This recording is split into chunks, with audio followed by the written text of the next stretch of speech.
Hey, what's up, world? We're here with another extravaganza, our 21st month in a row doing an extravaganza. And this one is the National Peace Rose Day Extravaganza. We have a total of 25 or 26 different improv acts and stand-up comedians, which is amazing and outstanding. We do have an improv jam at the end that anybody can participate in. And basically, we will just start off with the show right now. We do have a new entertainer for the extravaganza, which we'd love to see, a stand-up. And her name is Sammy James. So Sammy James, introducing.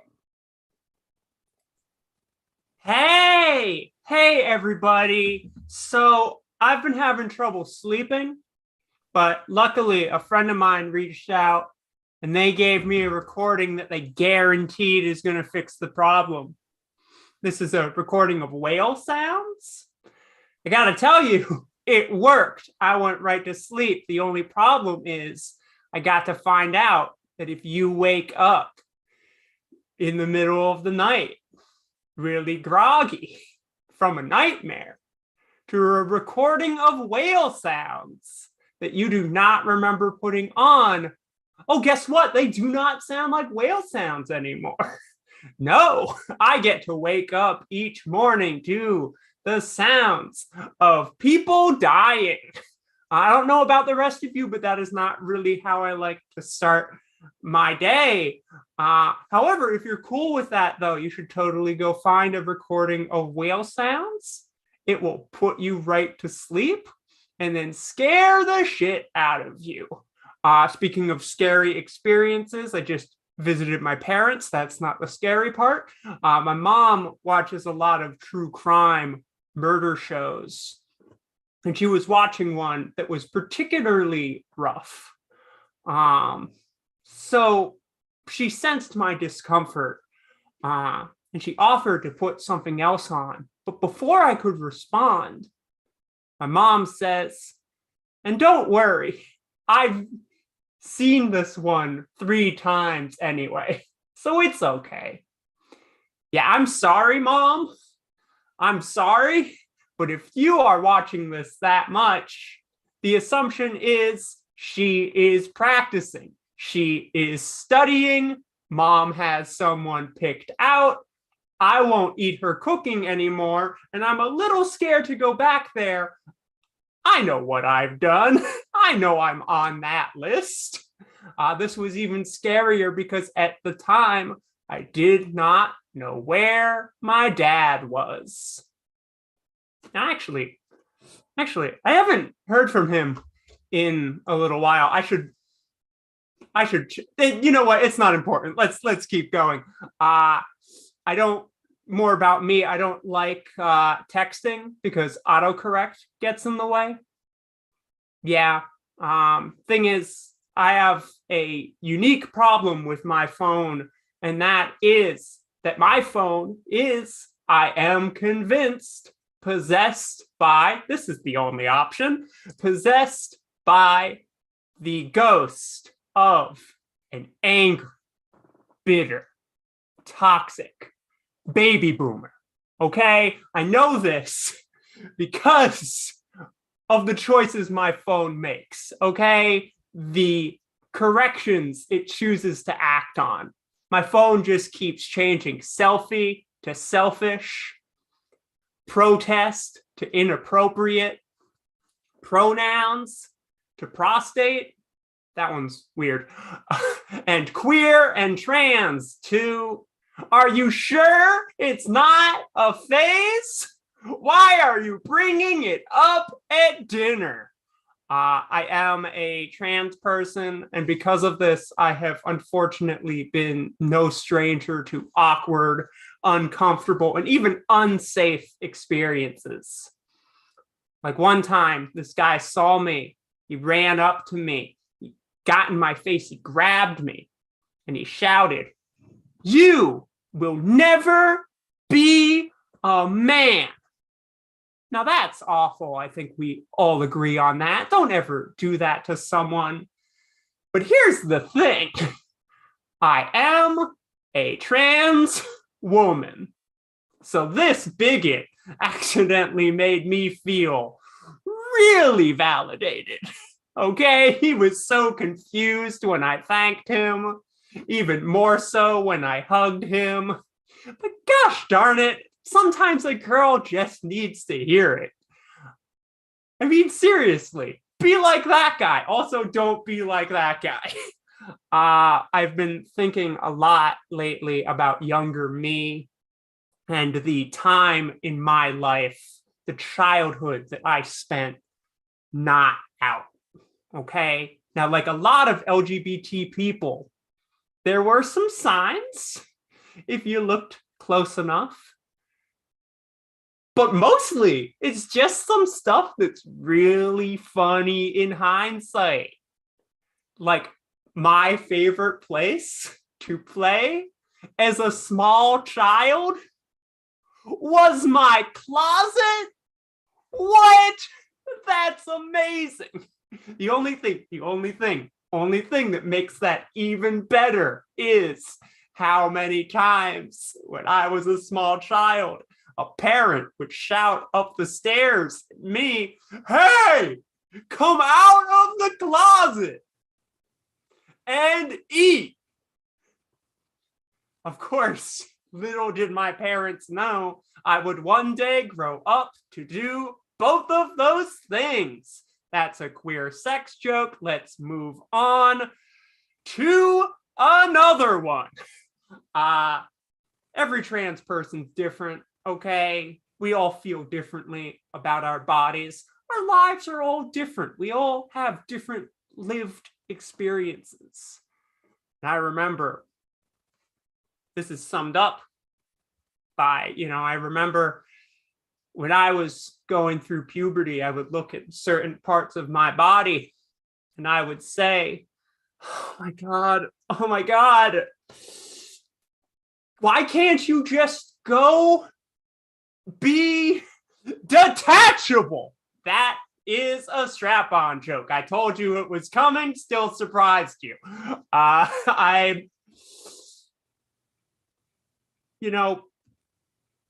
Here's a confession, okay? This happened so many times. I didn't come out till adulthood, but there was a group that always knew, okay? This happened so many times before I came out and transitioned. This group always knew, they always had my back. I'd be at a friend's place or just out in the world existing. And an animal would approach me, dog or a cat, and I'd start petting and bonding with this animal. And the human would come over and say, that's weird. Fluffy doesn't usually like boys. And I'd look to the human and I'd say, yeah, that's weird. Yeah. And then, without the human seeing, I would turn to this animal and I would go, shh. There were lots of signs. It wasn't just the animals and the closet and the questionable conversations I would have in my room out loud for everyone in the house to hear. No. Another sign was how I reacted to movies. Yeah. So when I graduated high school, a little movie called Teeth came out. And that is about a vagina with teeth. So all these, male friends of mine, they reacted to the movie a little bit like this. Oh my God, no, why? And I reacted like this. Yeah, get him. I want that one. Okay, that is a weird way to end a movie marathon. There were a lot of conversations to be had. I've been thinking about my type. I've been trying to figure out my type. I am a queer person. I date people of all genders. I call myself bisexual. I've been doing the online dating thing, dating all sorts of different people.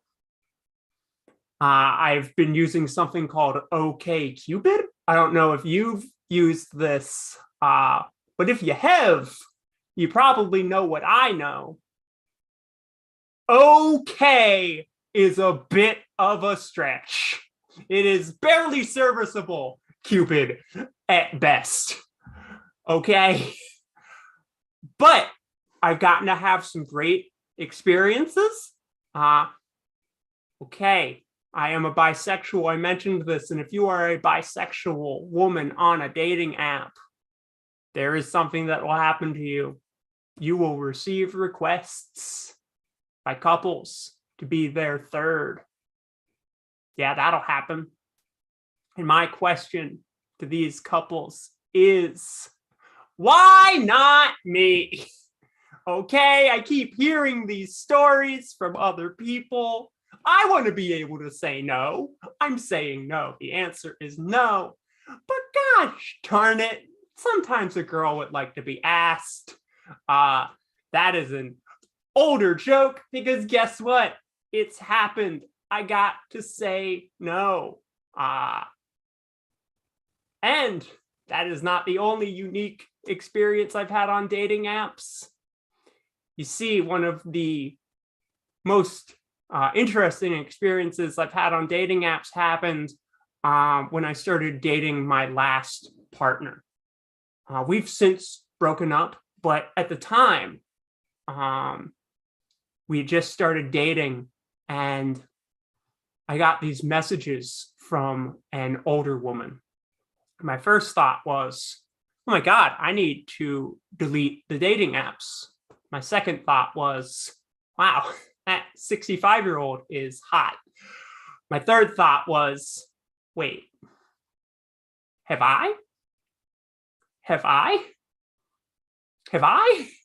met her? And it slowly dawned on me that this woman was the mom of an asshole I went to high school with. My question is, how petty is too petty? Okay, how far is too far to bring a grudge from over 15 years ago? Because I am not polyamorous, but I am vengeful. I loved my girlfriend, but I have always been in love with revenge. And I'm not poly, but I did have someone explain it to me in a way that really made me consider it. They sat me down, they said, you know, Sammy, polyamory is just opening up your relationship to more love. And I thought, oh my God, that is beautiful. So I did have a similar conversation with my partner. I said, hey, honey, can you come here? How would you feel about maybe, possibly, just a little bit, opening up our relationship to more spite? Come on, baby, don't begrudge me this grudge date. No, I'm not going to do it. But I will forever hold on to this fantasy of this jerk coming home to visit his mom. She stops him in the doorway. She says, hey, honey, before you come in, yeah, you know how I came out a couple years ago? You've been so supportive. Thank you for that. I did something kind of crazy. I met someone. She's way younger than me, but when you know, you know. Love is love. The heart wants what the heart wants. Other cliche romance sayings. We got married. I'd like you to meet your new stepmom. I step next to her in the doorway. He looks at me, looks at his mom, looks at me, looks at his mom, he looks at me. And I say, hey, remember me? I hate you. Your mom loves me. Go to your room. Okay, that is probably weird to say to another 30-something, but hopefully, should that day come, I'll think of a better comeback. That's it for me. Hope you enjoyed it. Good job. Okay, perfect. Great job. Thank you. Oh, Sammy James. Thank you so much. So that was Sammy James. Great job. I would say you could probably see her on Facebook. That's how I met her. And you could always follow her on Facebook, which there we go. Do you have any site that you want to publicize that you? Yeah. You can find me on all social media at Sammy Sam James. I would say Instagram is probably what I'm on the most. Okay. That's probably my most used. But I'm on all of them. So is it purposely Sammy James, or am I just using it? Was I calling you James and you? No, it's the Sammy Sam James. Oh, it is. Oh, okay, perfect. Okay, that's awesome. So outstanding, great job, Sammy James. So yeah, follow her on the Twitter, on YouTube, anything, and yeah, that's awesome. Great job. Thank you so much. Thank you. Perfect. So Sammy James, just to start off with our extravaganza, and basically this is the National Peace Rose Day Extravaganza, our 21st month in a row, which is outstanding. So our next group to come on up, which is an improv team, will be the Wham Bam. Wham Bam. All right. Hey. How's everybody out there? How you doing? Tim, Rob, good to see you guys. Good to see you guys. Yeah. We're gonna do some. We got some things going on. Rob's over there too. Say hello, Bobby Kirby. Hello, Rob from the Second City Rob Wham Kirby. Bam Improv Jam. Second City Wham Bam Improv. Every Wednesday night, go down there. It's at 5:30 Pacific Standard Time, I believe. 8:30 Eastern Standard Time. Right, 5 o'clock. 5 o'clock. That's when we get on and we chat and we decide what we're gonna do. Tim, you're gonna throw us into. We're gonna start with a game that you got there, right? Well, hell yeah. Just once again, we are the Wham Bam Improv Jam, brought to you by Second City Hollywood. This is Rob Kirby, DB Frick. I'm Tim David. We want to thank you guys for having us today. We're really excited to be here, really excited to get to play, because we are the hosts of our typical show, so we don't play a whole hell of a lot. We have some short form games that we're going to play tonight, and well, let's see. I think we're just going to jump right into it. Will you guys feel Yeah, let's dive in, do it. baby. I'm looking forward to this all day. Okay, so like I played with the game. We talked about the anachronism game the other night. We were going to play. Sure, yeah. I changed it because I am not someone you can count on. I don't stand by anything I say, and I lie all the time. So we're going to play Acronymble instead. And you guys are familiar with Acronymble, but for those of you out in the audience that are not familiar with the game, Acronymble is a game where we're going to use a suggestion to start off our scene, but we're also going to get an acronym. And anytime I say ding, DB, if you're the one talking, the next three words out of your mouth have to begin with those letters of the acronym. So, for example, if you say a sentence of dialogue, DB, I have to go get some bread. And your acronym is CIA, and I would ding you, and then the next three words would be CIA, like I adult assist? I don't know. So yeah, so that's our game right there. But because you two are amazing improvisers, and we don't want to do this easy, DB, pick a number between 1 and 11. 11, because this one goes up to 11. And because it goes up to 11, you each are going to have your own acronym. So instead of just using one, you'll each have your own. DB, yours is unidentified flying object, UFO. So if I ding you, DB, the next three words have to start with those letters, UFO. And Rob, 1 through 10. 3, baby. 3. Three. Well, I don't know. So IDK is Rob's acronym. So I'm going to grab you an awesome suggestion from my, okay, you guys want a location, like a character? Location's good. relationship? Love it. Love location. Location. All right. So you are in a teacher's lounge. You are in a teacher's lounge. So if I ding you and you're the one speaking, stop. And those next 3 words have to start with your acronym. So this is acronymable and lights up.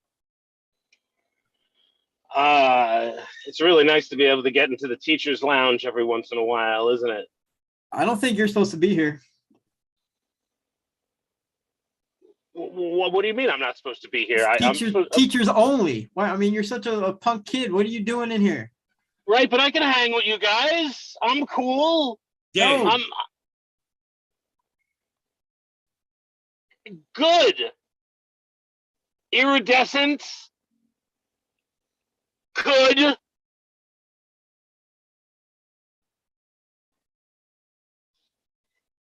I'm tripping. See, we don't like kids who are on drugs in the teacher's lounge. This is our safe space.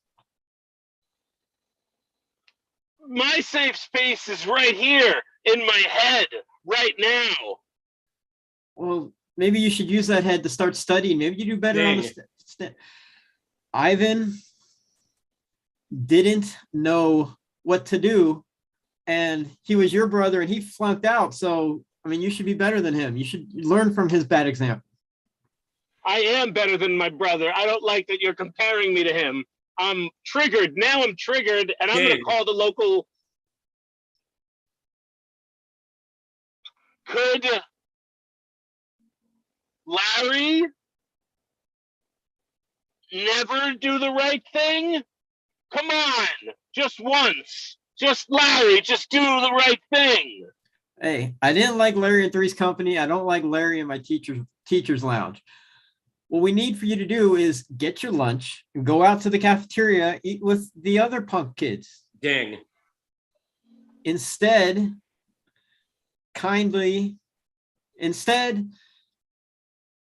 Dave kicks people out of the cafeteria and you have to come in here, and I just don't get it. Ding. Inevitably, dirty knives are going to be eaten by us in this lounge because of kids like you who don't take care of themselves. I take care of myself. I'm an orphan, so I take care of myself just fine. They call me Really? Lucas. Yeah, Dang. yeah. Right. You, Giannis, always with the attitude that I'm not good enough to be a teacher. If I want to say I'm a teacher, then I'm a teacher. I could, in this world that we live in, if I can say what I am, Okay. I can be whatever I want to be. Ivan, I'm going to make you a reservation to talk to the school shrink. Instincts deliver knowledge that you're a little crazy today. And scene. And we know that Ivan is always crazy because I saw him at the supermarket earlier, and that kid is nuts. He's insane. That Ivan's always trouble. I'm glad we did that. I'm not 100% sure what an acronym is. I just went with it. That's not entirely true. This next game we're gonna play. This is gonna be the 3 of us are gonna play. I have this little playbook right here, and we're gonna jump into this book on a page. You guys are Tim. When I say stop, when you want me to stop. Stop. Okay. So now we need a location and we're going to be robbing a bank. How about that? We're just going to 3 of us are robbing a bank together. That's what we're doing. All right. So I'm going to start from the page that I just randomly went to, and I'm going to read all my lines from this script from Thornton Wilder. All the kids love Thornton Wilder. So we're in the middle of our bank robbery. Let's hit it. And you, mark my words before it's too late, where you'll be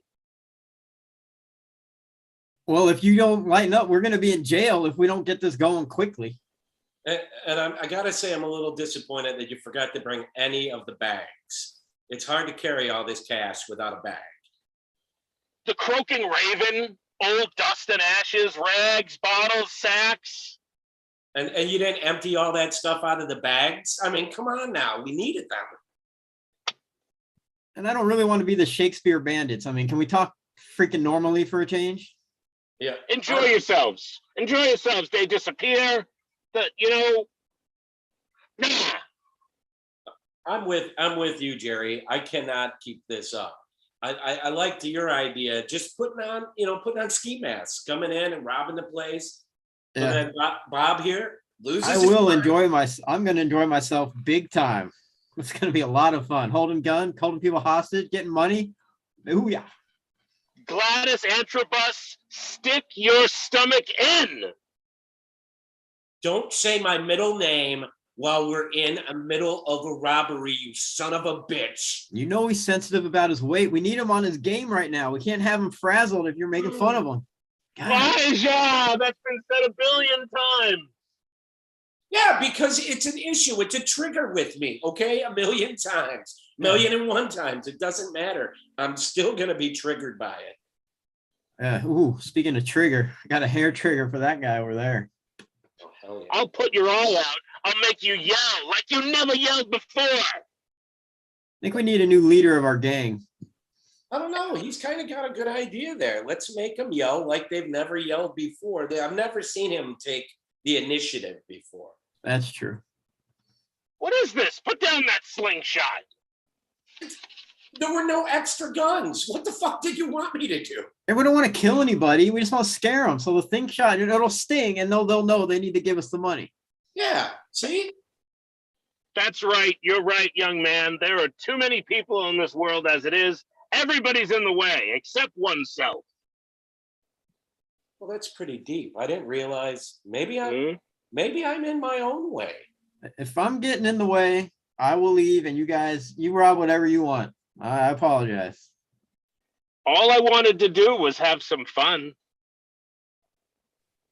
That's what this is to you. My grandma's dying of cancer, and I needed this money for that.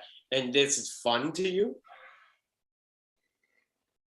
Sometimes I don't understand. Everybody's always getting mad. Everybody's always trying to push you around. I'll make him sorry for this. I'll make him sorry.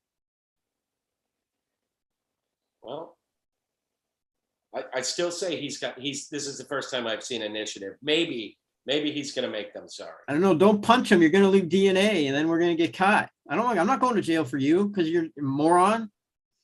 Give me that slingshot. Give me the slingshot. Okay. No. After this, you can stay home. I wash my hands of you. I'm moving out. I'm not staying with you anymore, you tyrant.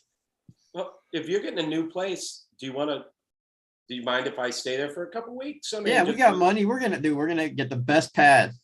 Yeah, just till I get on my feet. After those lies you told him in your speeches, lies. They were lies. And that. Well, I'm a bank robber. Why would you expect me to be honest? It's true.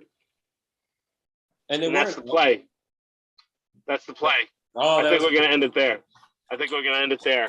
So we can fit all the games. I think if we end it there, we can fit all the games that we want to play. That was a lot of fun. Yeah, that's always a lot of fun. You guys do all the work in that, though. But that's I'm looking forward to playing the other side of that next time. Hey, I think reading is a lot of work too. Okay. Yeah, it can be. Let's be honest.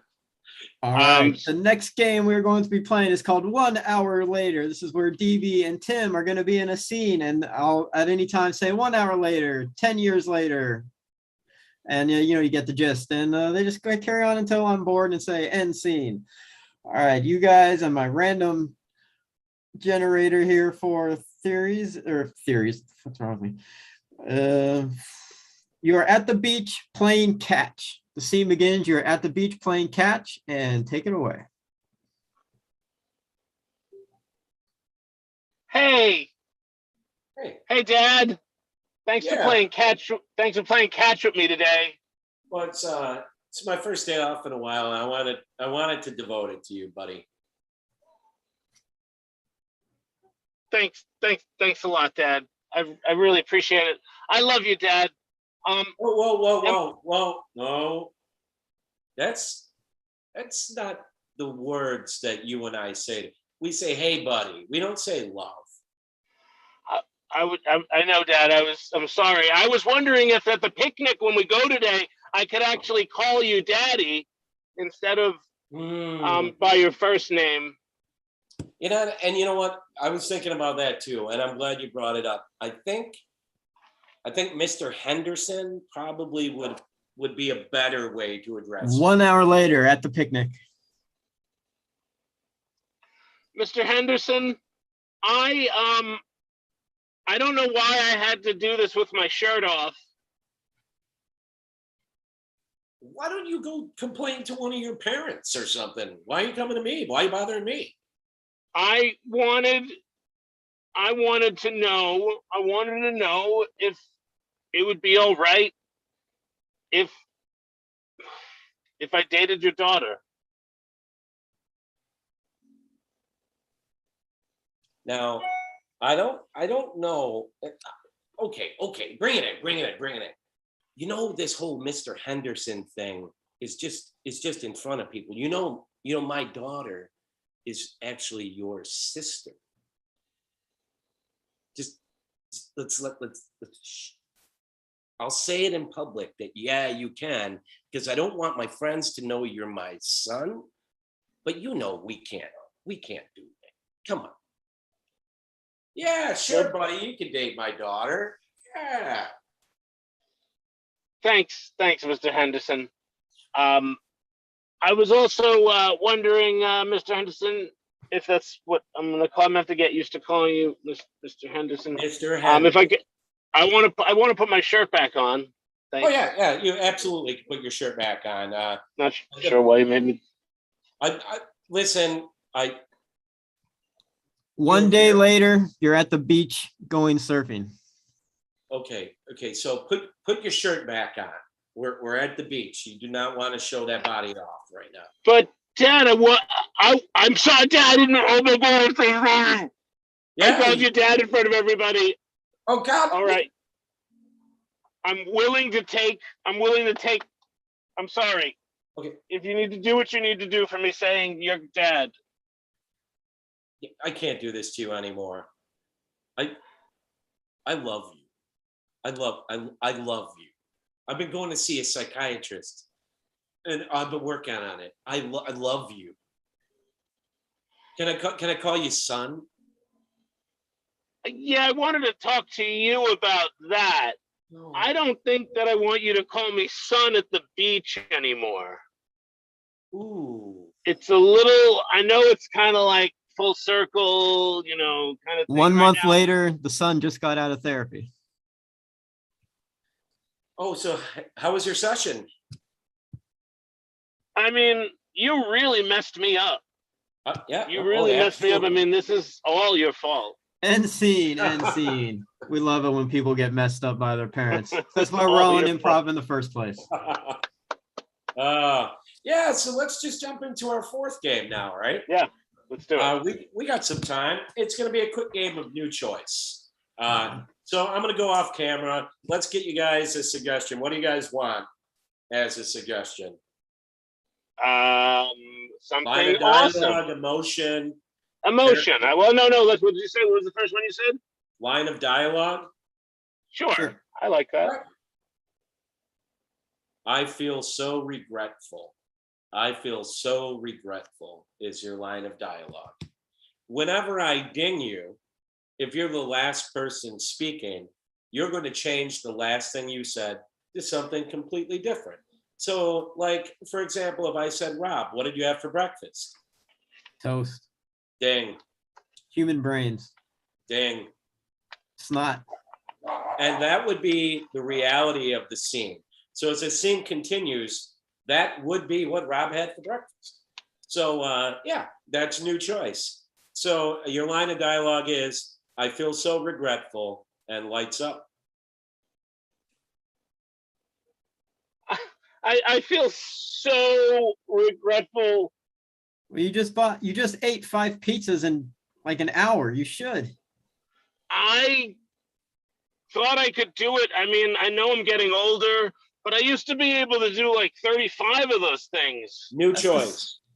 I used to be able to do like 65 of those things. New choice. I used to be able to do like 200 and 675,000 of them. A lot. I think you never got sick. I don't believe you. I think you're lying again. It's a pathological problem. Why would I lie? New choice. I don't lie. You're a liar. I'm a liar. You're not a liar. New choice. Nobody's a liar. The only liar around here is this instrument I have, and now I'm going to play it. New choice. I can't play this because the lyre is a hard instrument to find around. So I am going to lie around and not do anything. Ooh, that's a good idea after eating so much pizza. Just take it easy, relax, recharge. I told you I didn't eat the pizza. You ate 6. Oh, okay. Well, I don't believe you because I still think you're a liar lying around. I'm lying around, but I'm not a liar. I am a pretty little princess. New choice. I am a sanitation worker. New at choice. heart. I am a fan of Captain Crunch, so much so that I'm a groupie, and I go to cereal cons. Can you pull me a bowl? I'm actually a little hungry myself. New choice. Of course. Captain Crunch. That stuff's disgusting. You should throw New that in the choice. trash. New choice. Do you have any other kind of food to eat? I mean, cereal is a little lazy. We actually do have a couple of more choices, and I'm a big fan of. We have some Fruit Loops. We have some Frankenberry, which is hard to find. You Usually, keep listing cereal. I said cereal's lazy. I want a different kind of food. New choice. You keep listing cereal, but I'm on a diet. I want to cleanse. I need like juice so I can cleanse my body out. New choice. I don't know why you keep saying cereal. Cereal is the devil's food. I want bacon and eggs. I will do whatever it takes to make you happy. New choice. I will do whatever it takes to make you miserable, because I don't like seeing anyone happy around here. So you ain't getting no bacon. Well, I'd be pretty miserable if you were breakdancing naked on the front lawn. New choice. Well, I'd be pretty miserable if you started kicking random people in the shin and got me and blamed it on me. Why should this be any different than any other time that I've blamed it on you and gotten you arrested? And scene. As you know, DB has gotten both Rob and I arrested multiple times, and we live in different states. I don't even know how it happens. It's pranks. We just do pranks. Our prank is getting each other in jail. It's great. I think we're going to do one more game. We can do one more quick game in like 3 minutes. I think we have 2 minutes. We're going to do an emotional roller coaster. I'm going to get off screen. Okay. And emotional roller coaster is you're going to do a scene, any location. Let's make it an amusement park at security. And you're going to get emotions that I have on a list here, and they're going to get slowly more and more difficult. So here we go. Emotional roller coaster.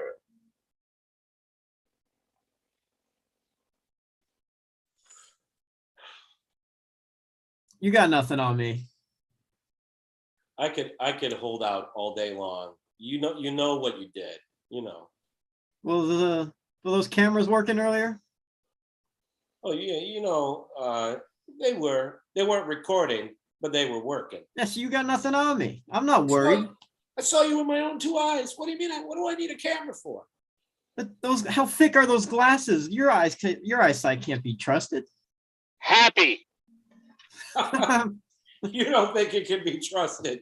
You are correct, sir. Exactly. I'm walking out of here with everything I'm walking out of here with everything I came with. Sad. No, not the teddy bear. Come on. That's the only thing I look forward to seeing too when I come to work. It reminds me of my youth when I was neglected by my parents. A teddy bear was my only friend. I needed another one. You were neglected too? Yeah. Creepy. Oh. I love these teddy bears. Oh. It helps me draw the ladies in. No, and there's just a little extra spot in the back I ripped open a little bit. You can put your finger up in there and make them dance. It's pretty cool.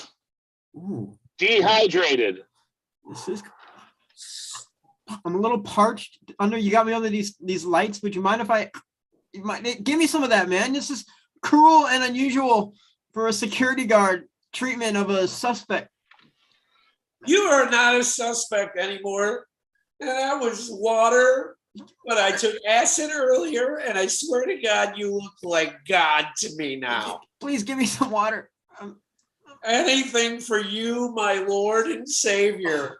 Thank you. Nicodonia. Ah. Swear. That was I always act like where I'm from, and we have all these nickels, and your amusement park doesn't take nickels. It's BS. We only take tokens. I'm sorry.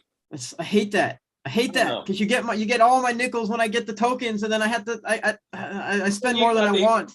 Then you got tokens at home, and you can't do anything with them, right? Exactly. They just We'll do 3 more quick ones. Shiviness. Ooh.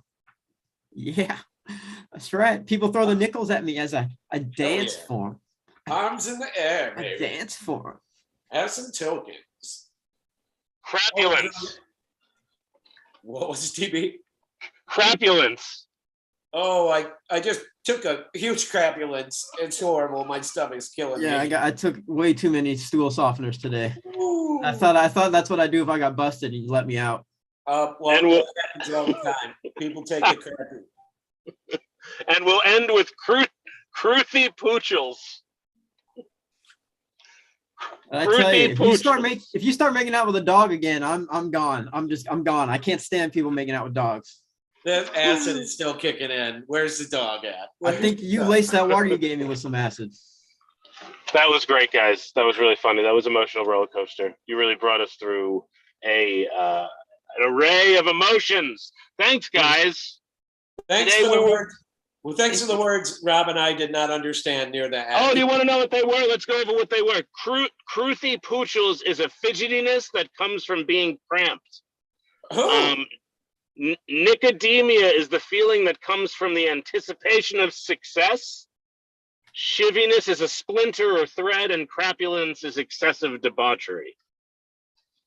So I just threw in. I didn't know those words. I just looked up words that I didn't know.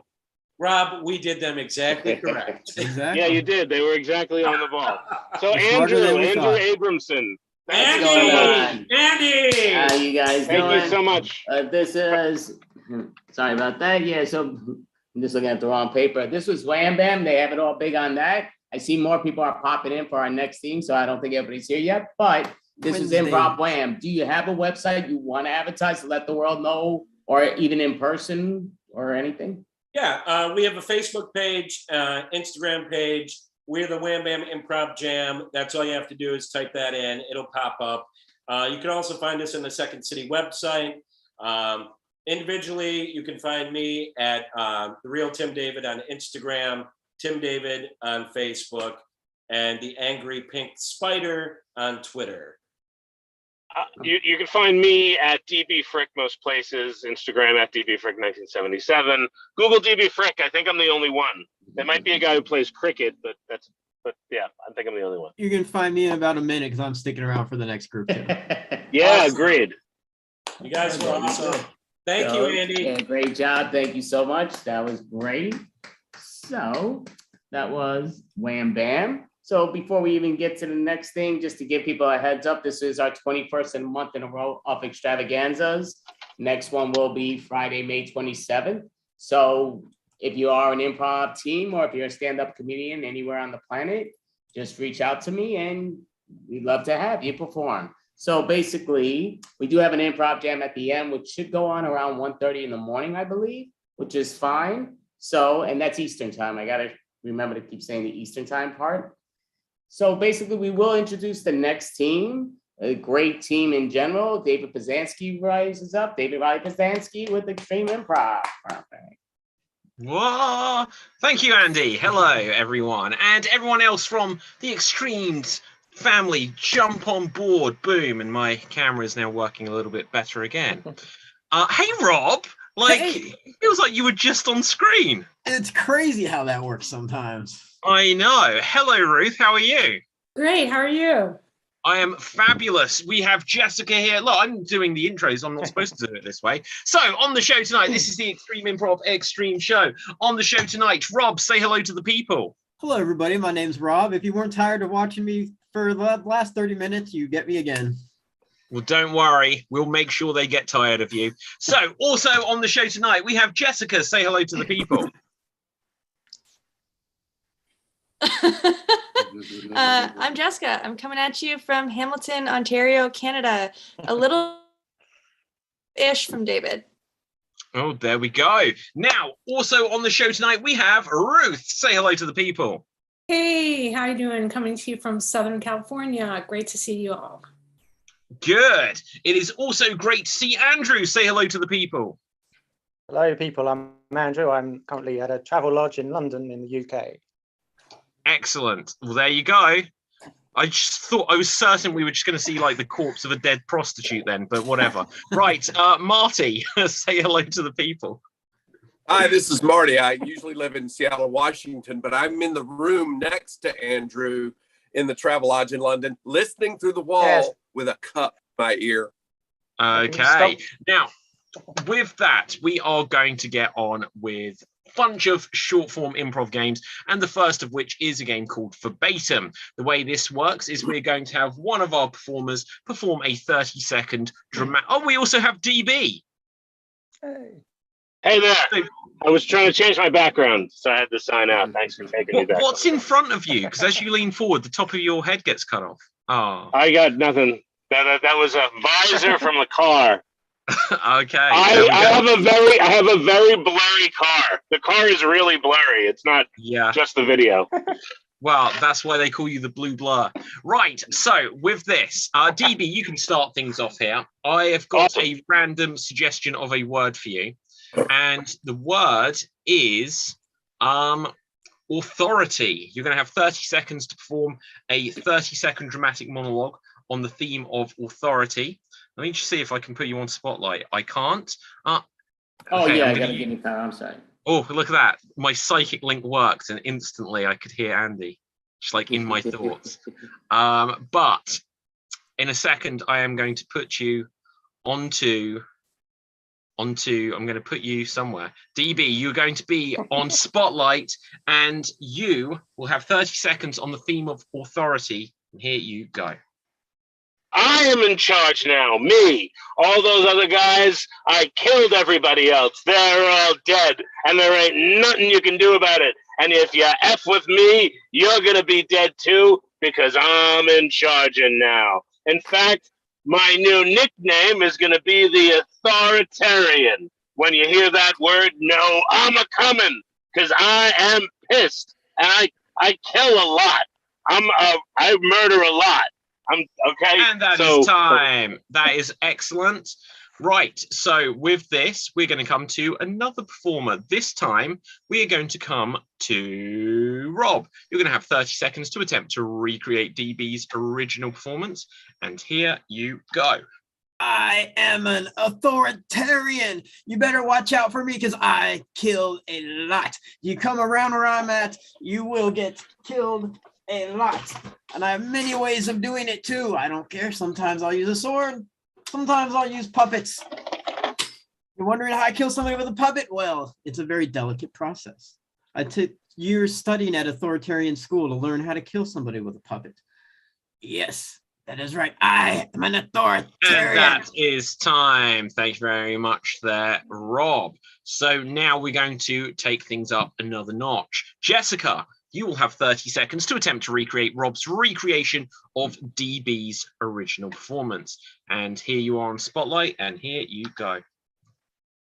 I am the authoritative person here. I'm in charge of everyone. In fact, I feel so inclined that I must kill everyone, and don't question me.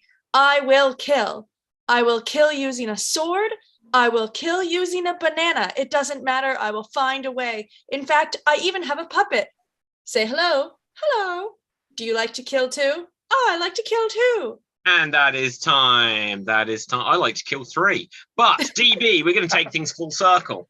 You are going to have 30 seconds to attempt to recreate Jessica's recreation of Rob's recreation of your original performance. And without further ado, take it away.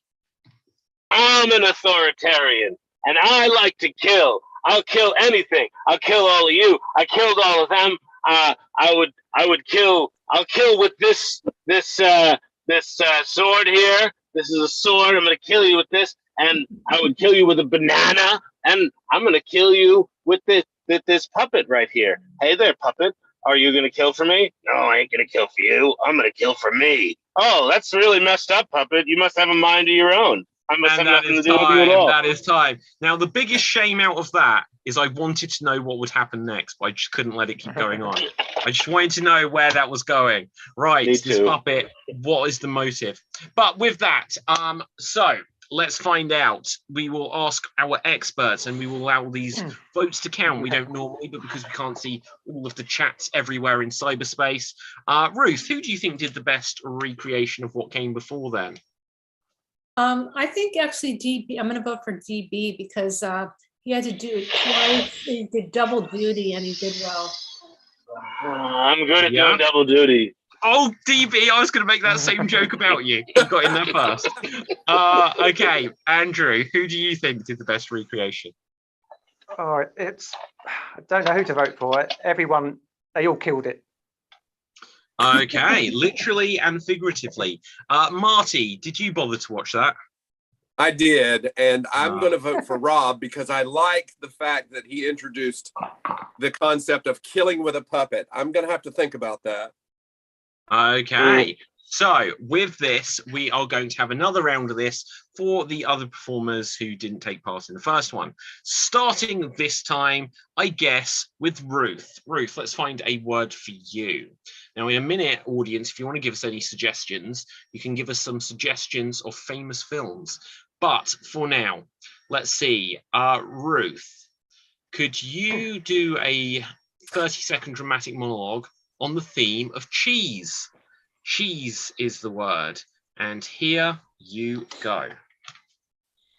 Cheese is one of the most universally appreciated foods because it's not only a food, it's a polymer, and it's used to hold together many children's projects. It's also used as hair dressing, sometimes eye makeup in the right lighting, and mostly it adds a lot of calories to our lives. So if you're a starving person, you just eat a piece of cheese and you have enough food and calories. And that is time. That is time. Thank you very much there, Ruth. Now, though, we are going to come to Andrew. Andrew, you will have 30 seconds to attempt to recreate Ruth's original performance and take it away. Cheese is the universal language of cheese. I put cheese in my hair. It's, that's how my hair is like this. It doesn't smell very nice, but it's good cheese. And if you eat cheese, you won't go hungry. There's all types of cheese, cheddar. I've completely forgotten all the types of cheese that are out there in the world. There are so many, and my brain's gone. And that is time. That is time. So with this, Marty, you will now have 30 seconds to attempt to recreate Andrew's recreation of Ruth's original performance and take it away. Cheese is the polymer that holds all things together. And oh my God, I think there's an earthquake here in the Travel Lodge at London. But anyway, cheese is the fabric of the universe. It holds all things together. It bonds us. It makes us all one. I put cheese in my hair. It doesn't smell very good, but if you get hungry, you can lick my hair and then you will have a nice, delicious snack. And that is time. That is time. I can only apologize. Ruth, you are now going to have to recreate Marty's recreation of Andrew's recreation of your original performance. And here you go. Cheese is the universal thing that holds our universe together. And right now I'm in the travel lodge next door and they're having an earthquake, either that or I'm having a seizure. I don't know. But basically cheese is the kind of thing I like to use in my hair. It doesn't really smell really good, but my hair makes a really good snack when it has cheese in it. I love cheese. You'll never go hungry without cheese. And that is time. Thank you very much there, Ruth. What can I say? But it was nice to see you. Now, we are going to get on with our next game. And our next game is going to be a round of single syllable showdown. And the way this works, there'll be two performers in the scene at any one time, and everything they say has to be single syllable words. So for example, they can say hi, but they cannot say hello. They can say Ruth, but they cannot say Andrew. So everything has to be single syllable words. A couple of other rules is we don't allow long hesitations, and we do not allow what we deem to be circular conversations that don't go anywhere and just use a limited vocabulary. Now, the random words that I can see here is going to be Rob. No, okay, Rob, it's all about you today. So Rob, or robbery it might mean, or it might mean you, Rob. But let's see who's going to start things off in this scene. I can see that we're going to have Marty and we are going to have Jessica. Marty and Jessica, you will start things off. Here we see Marty, here we see Jessica, and here you go. Rob. Did you rob him? I was asked if you robbed me. No, Rob. You rob him. I rob you. He robs me. Theft is a bad thing. Well, no. We don't have to say that. Theft is just the way of life. Don't steal stuff. Why not? From folks, they need it. What do they need it for? I need it too. It's not yours. But it could be. But it's not. Circular conversation warning. Wait, what will I rob? Should I take the chair? Cheese. You should rob cheese. Rob cheese. Take the cheese from the store? Or take the cheese from the fridge? Take the cheese, cut the cheese, do the cheese. Marty, I'm eliminating you for circular conversation there. Right, so with this, rob the cheese, this the cheese, we the cheese. Right, Ruth, you're in. Suck the cheese, David. Oh, wow. Did you hear that guy say cheese like 8 times? Yeah. Things not cheese. No. I think I will take that cheese that he said and flip it around. Nope. Oh, and with that, Jessica, you are eliminated.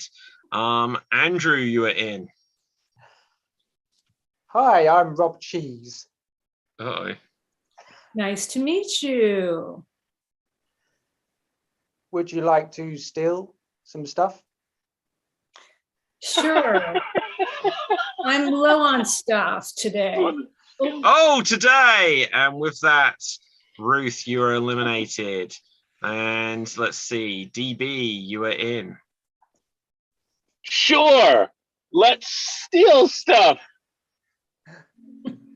Heist. What about a heist? About Ice. Oh, Sound- about you are eliminated. I am in. Give it to me. Give it to me now. I don't got it. I said, give it. I want to rob it. I want to rob it hard. Okay. Oh, okay. Here. You're out. Is that Oh. everyone? Has that one not been in? Rob. Okay. Who wouldn't How want ironic. out of that? Who wouldn't want out of Rob. Who am I supposed to steal from? Supposed. Oh, that?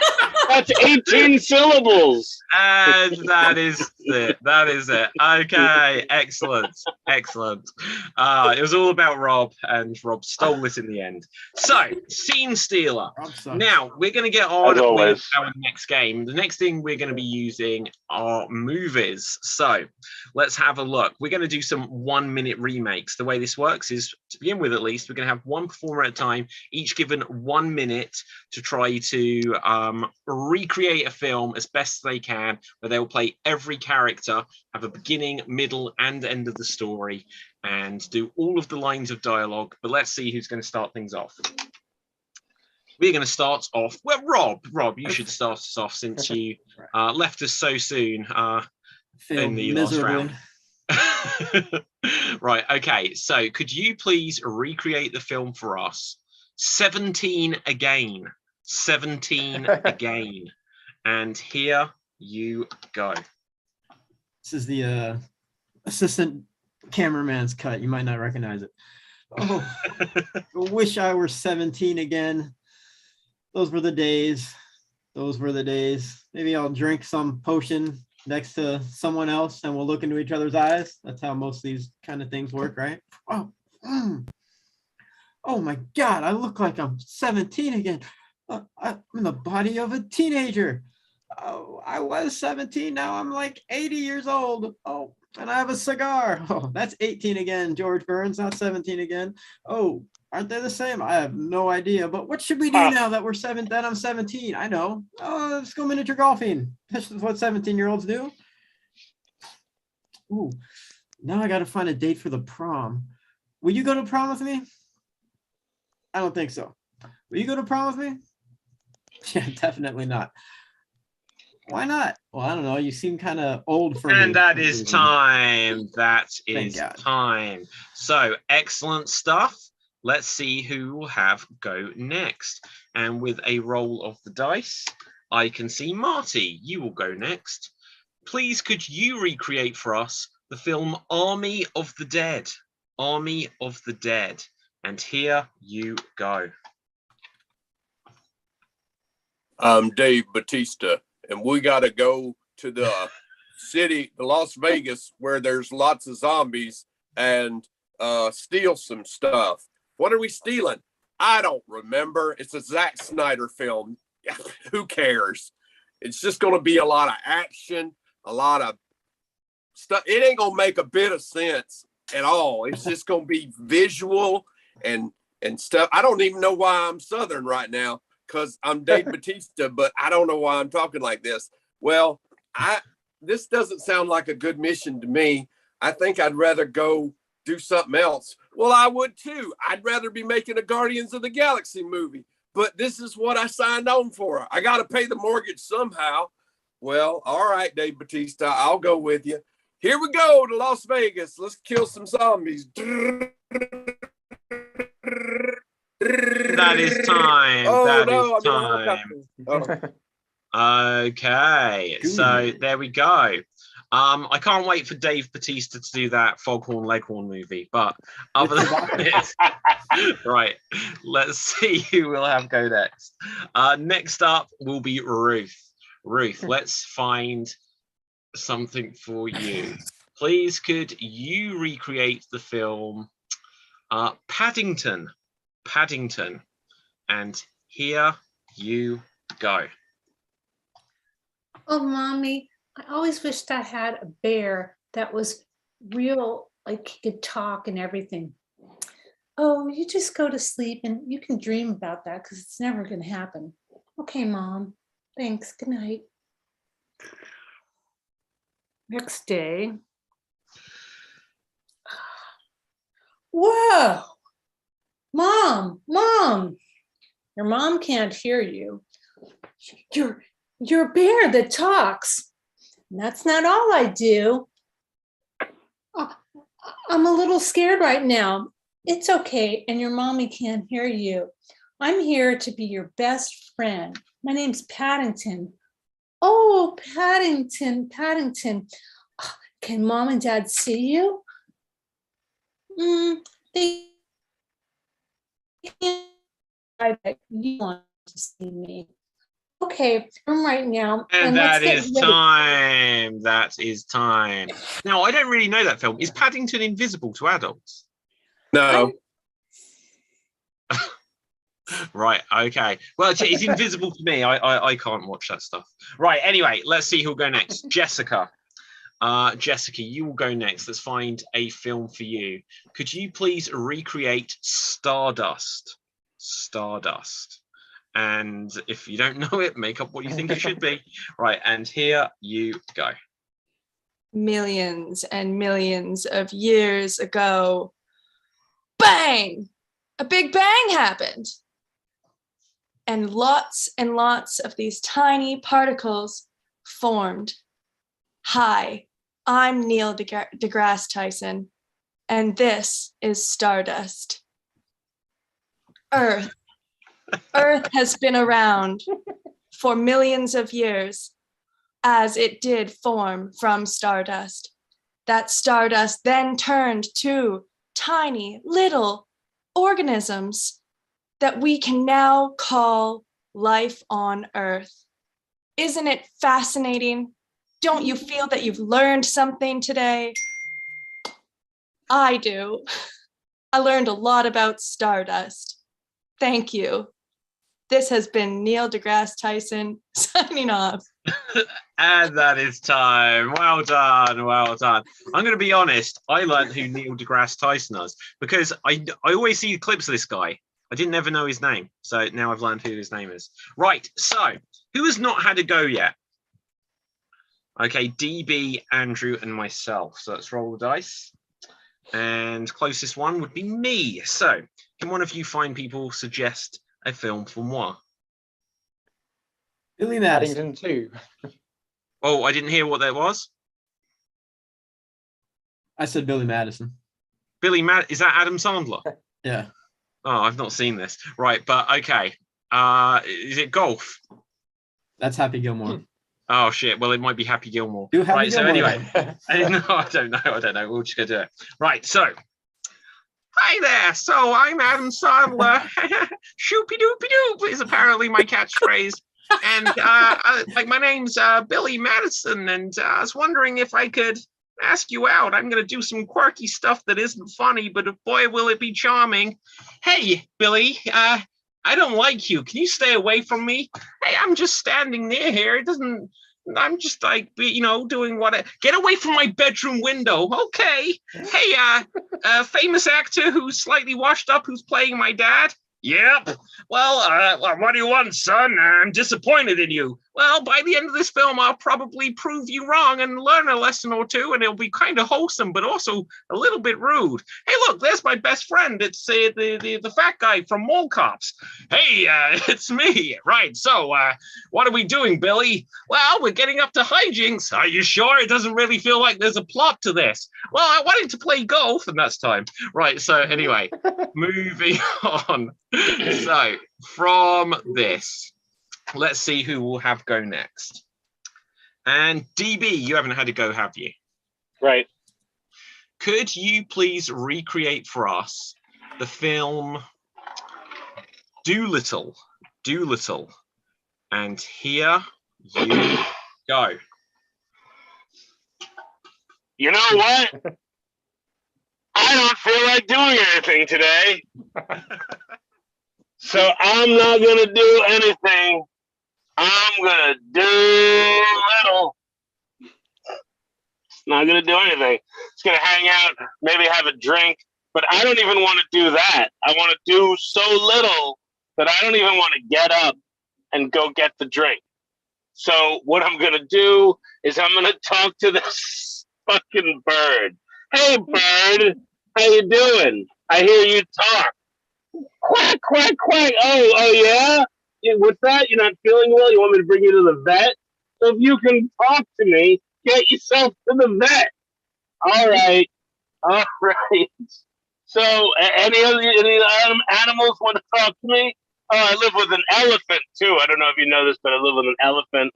He's coming over here. You can probably hear him coming. It's okay, and that is time. That is time. So I believe we have one more person who has not had a go yet. Andrew. Okay, let's find something for you. Could you please recreate Aquaman? Aquaman.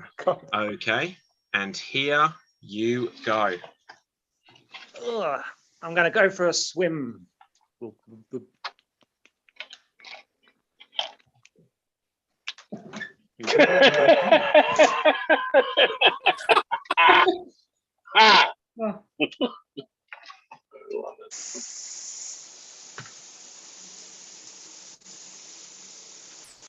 Let me turn the light on.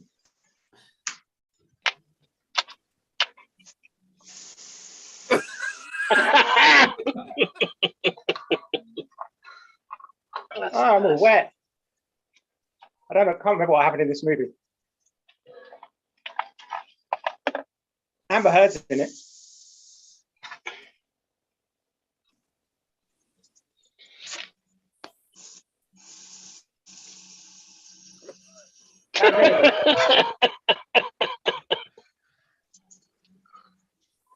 That is time. That is. I like that there was that like action sequence at the end where we just saw that, you know, danger and caution. Right. Yep. So with this, Now we're I have to pee. Well, exactly. Right. We all do. Right. Andrew, you're still filming. You're still filming. Oh no. Right. Oh no.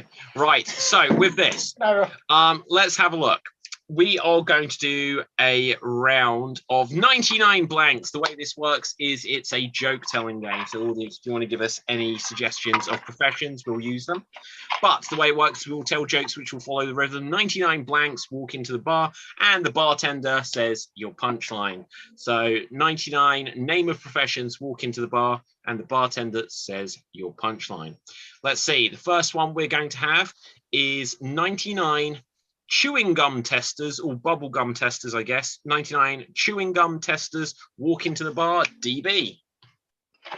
99 chewing gum testers walking to a bar. Bartender says, "We don't serve chewing gum testers." 99 chewing gum testers like.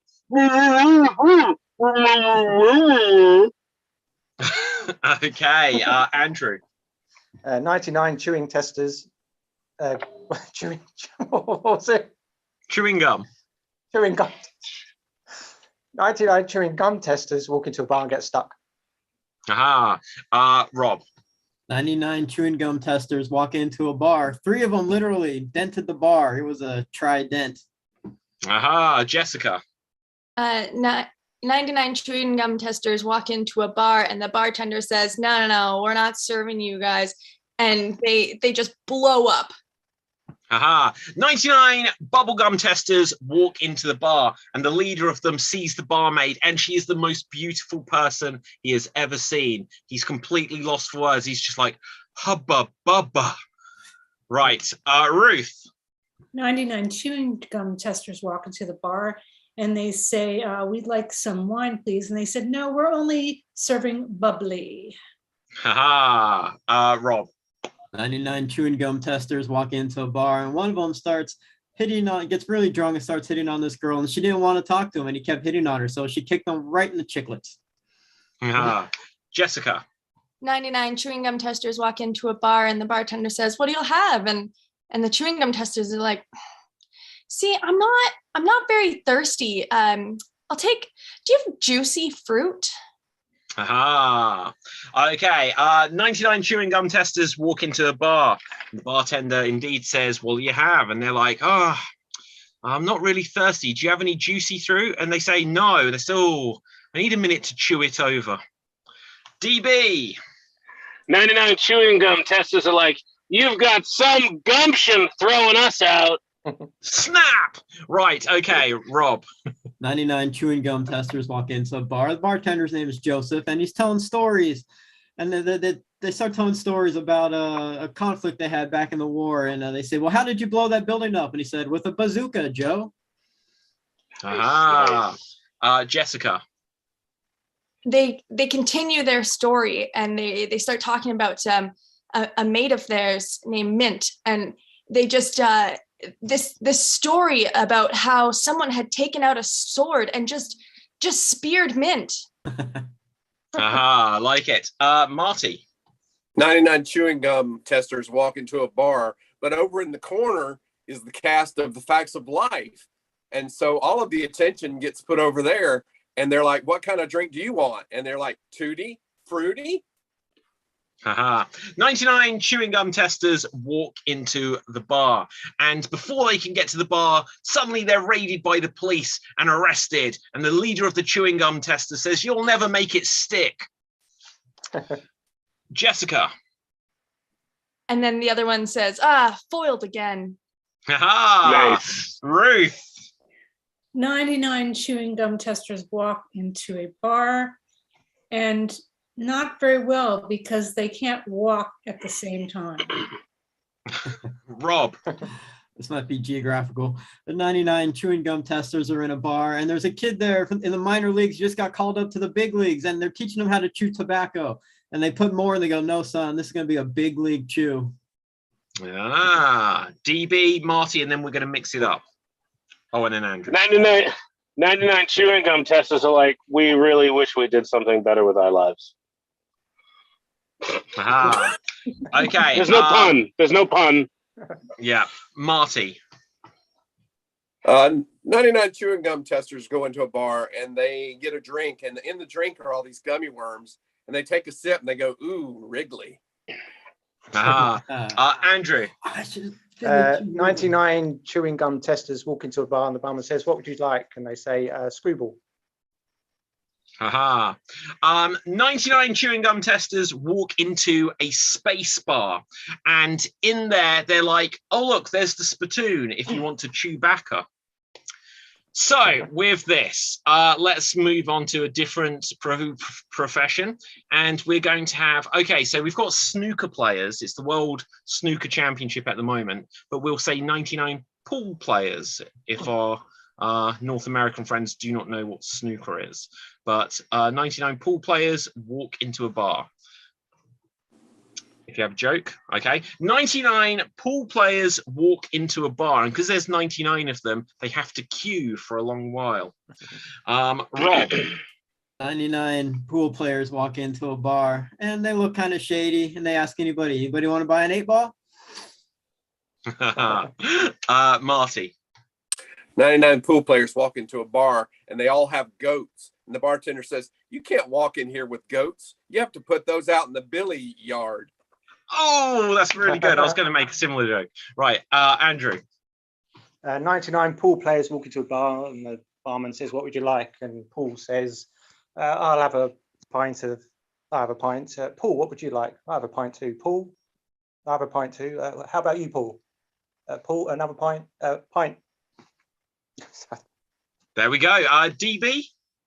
99 pool players are like, well, you got some balls on the table over there. Jessica. 99 pool players walk into a bar with their billy goats that they were bringing, and they had to, send them to the billy yard. But they were like, well, we don't have the time to get all the way back to the yard. Is it fine if we just put them in the corner pocket?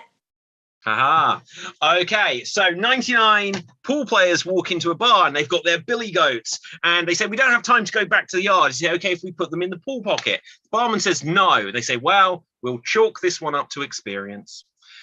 Rob. 99 pool players walk into a bar, and they hit on the same girl who didn't want to be hit on earlier, and she goes, how many balls do I have to break today? Okay, Ruth. 99 really stupid pool players walk into a bar, and the bartender says, no, we don't need hustlers in here. And they say, we're not prostitutes. But they were. Marty. 99 pool players walk into a bar and they're all limping, and the bartender said, "What happened?" And he goes, "Oh man, we just racked our balls." Okay, Jessica. 99 pool players walk into a bar and the bartender says, no, we can't fit all 99 of you in here. We're gonna have to split you up. And all of a sudden a fight breaks loose, and now it's just stripes against solids. Who's gonna win? Aha. Okay, 99 pool players walk into the bar, and look, the barman says, "Look, I said to you guys to get out." They said, "Look, we said we're not prostitutes." They say, "We've got photographic evidence. See, it's a trick shot."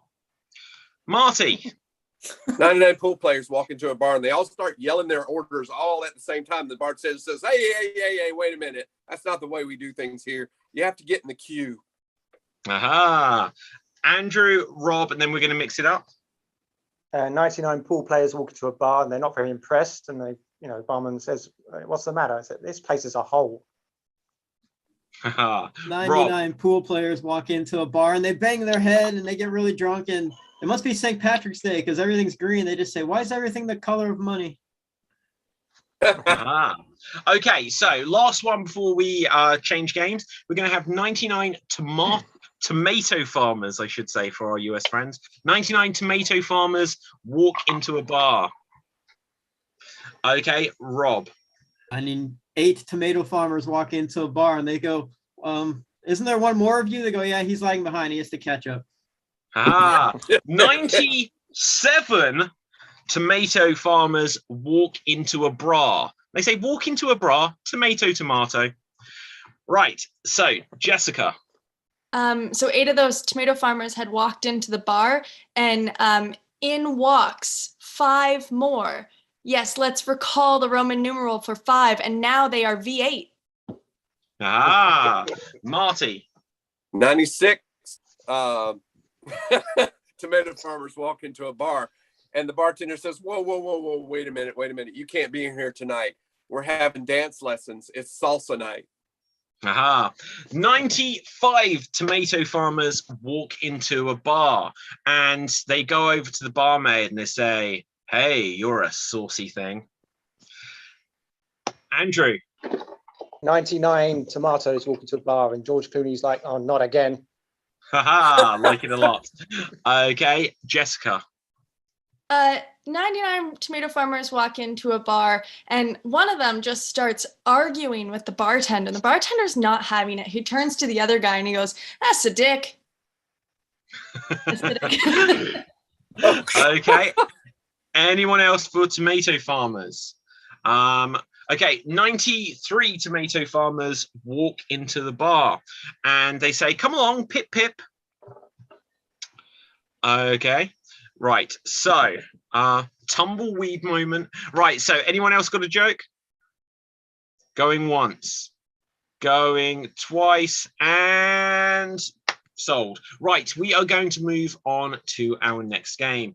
And for our next game, we are going to do a couple of rounds of every sentence must. The way this works is there'll either be 3 or 4 performers in a scene at a time, and every time they say a line of dialogue, it must include a word from a particular category. So, for example, if every sentence must include the name of a food, you could say a sentence like, "I want to eat some chips," but you want to use the words creatively, so it'll be like, "Oh, you've got a chip on your shoulder. Where have you been?" Right, so let's see who we're going to have first. Let's get 3 of our performers. We are going to have Rob. We are going to have DB. And we are going to have myself, Rob, DB, and myself. So let's get us onto Spotlight. Here we see Rob. Here we see myself. And here we see DB. Now let's see what this is going to be about first. We are arcade game testers. We are arcade game testers. Can one of our fellow performers suggest a category of something that we've got to include in every sentence? Things in a kitchen. Things in a kitchen. So we are arcade game testers. We have to include things that you'd find in a kitchen. And here we go. Hey guys, kind of frigid in here. I know we want to keep the stuff cold, but it's frigid. Oh yeah, I know. They're gonna fix that spooner all later. I'm sure they are. Yeah, well, my ex-girlfriend's coming in. I just want to freeze her, so it's gonna be really cold. Yeah. Why don't you Well, draw up the pictures that we need? Sure.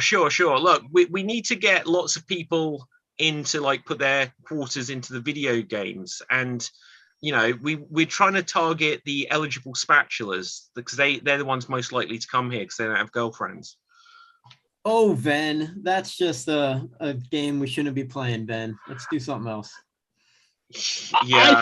I think he's right, and I think if we hire that guy that we hired last time who did Donkey Kong, he played Donkey Kong at the party. We should get him, and this time we shouldn't fork the money over like we did last time. Yeah, exactly. But look, we need a winning here, and here I've got Burger Time. Oh, I love that game, especially when the little arm gets up and he does like that little microwave. I mean, that's so cool. I'm a big fan of the Keystone Cops when the door when the doors slam on them in the game. That's on the kitchen door. The kitchen door. Yeah. You done that special like the hidden feature on Joust? Instead of a big Joust, they give you a knife. Yeah, and it's like on Tempest when the people playing it breathe air, because sometimes you get air in a kitchen as well. Sometimes you can have a platter in a kitchen. You think just as an aside? You think if my ex-girlfriend gets too cold, she'll let me spoon her to warm her up? Oh, well, if not, then just fork her, Yeah, the temperature in here is getting hot. Yeah, it's well, what can I say? If a rhino ran through a kitchen, rhino. Hey, I'm gonna strip down to my drawers if you don't mind. Whoa! I mean, if you're gonna do it, so am I. Any chance to take guys, off my it's getting clothes? A bit toaster in here. Air fryer. Yeah, the graphics on that Tekken game. Wow. I mean, I think they were like those 3D graphics. They were made in Blender. I just put gold teeth in. You like my grill? Ooh. Fashioned after Zelda. Yeah. Your grill is white like milk. Yeah. Nice to meet you. Nice to meet you. Oh wow! That's is that music that we've got playing from the Spice Girls? I think so. I don't know if I have the time for this anymore. Hey, that war game, is that set in Iraq? Can open her quickly. I want to get the guests in here. I want to parslay them before they get here. Yeah. I have to go. Oh, is something gone off? Something doesn't have Pong in here. I have to go pee first. Okay, add seed. Well done. Well done. Okay, now we're going to have the other four. So let's get onto Spotlight. First of all, let's grab Marty. Then we will get Jessica. Then we will get Ruth and Andrew. Let's find what we are going to have here. Oh, hang on, we've got a joke. We must read this joke. This is from Socially Jenny. If you haven't done so already, smash that subscribe button. Oh, it'll probably, wherever you're watching it, smash the subscribe button. 99 tomato farmers walk into a bar. After getting his tea, one guy stubs his toe and shouts, "Toe! My tea, yo!" Tomatilio. I don't understand it. I can't read that word. Right, so anyway, Spanish let's tomato. see. Oh, I see. Right, so you are going to be sports reporters. You are sports reporters. And let's see. Let's say that every sentence must include the name of a TV show. Every sentence must include the name of a television show. And here you go. Would you look at them out there? They just look like they're all a bunch of friends. Who knew Buffy the Vampire Slayer They're knew really Buffy the building a Vampire? community. Who knew that Buffy the Vampire Slayer was such a good football player? I like that they play in the Parks and Rec. Yeah, but it's pretty sad about all their desperate housewives that they've got back home, you know? Yeah, Yeah. they just like to smoke too much weeds. I get the best weed from Barney Miller. That's strange. Do you smoke that at the office or? Turns them into a madman. Yeah, I get out on the fringe with that. I usually smoke it at Dexter's laboratory. Wow, y'all are a bunch of fairly odd parents over here. I'm not that kind of parent. Well, it's been a millennium since I've met somebody like you. I like to do all my interviews of players in the shadows. Oh, it's adventure time over at your place, is it? Are they Yeah, dark shadows? We are the A-team.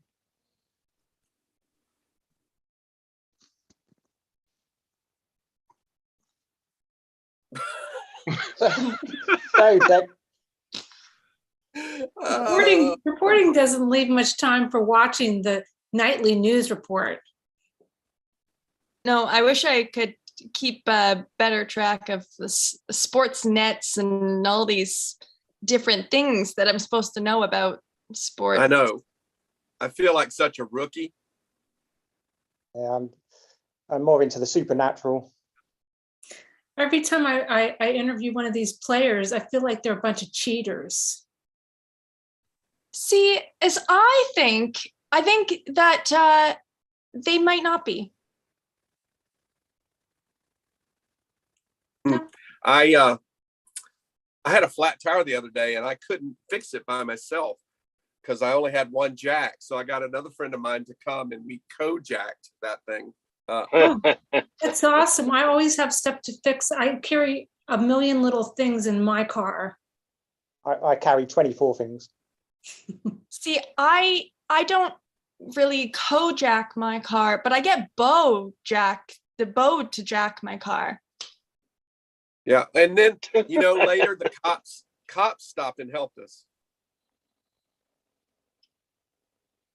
That's Starsky and Hutch.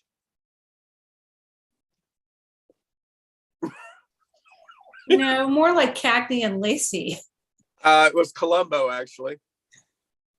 Cheers to those guys, really.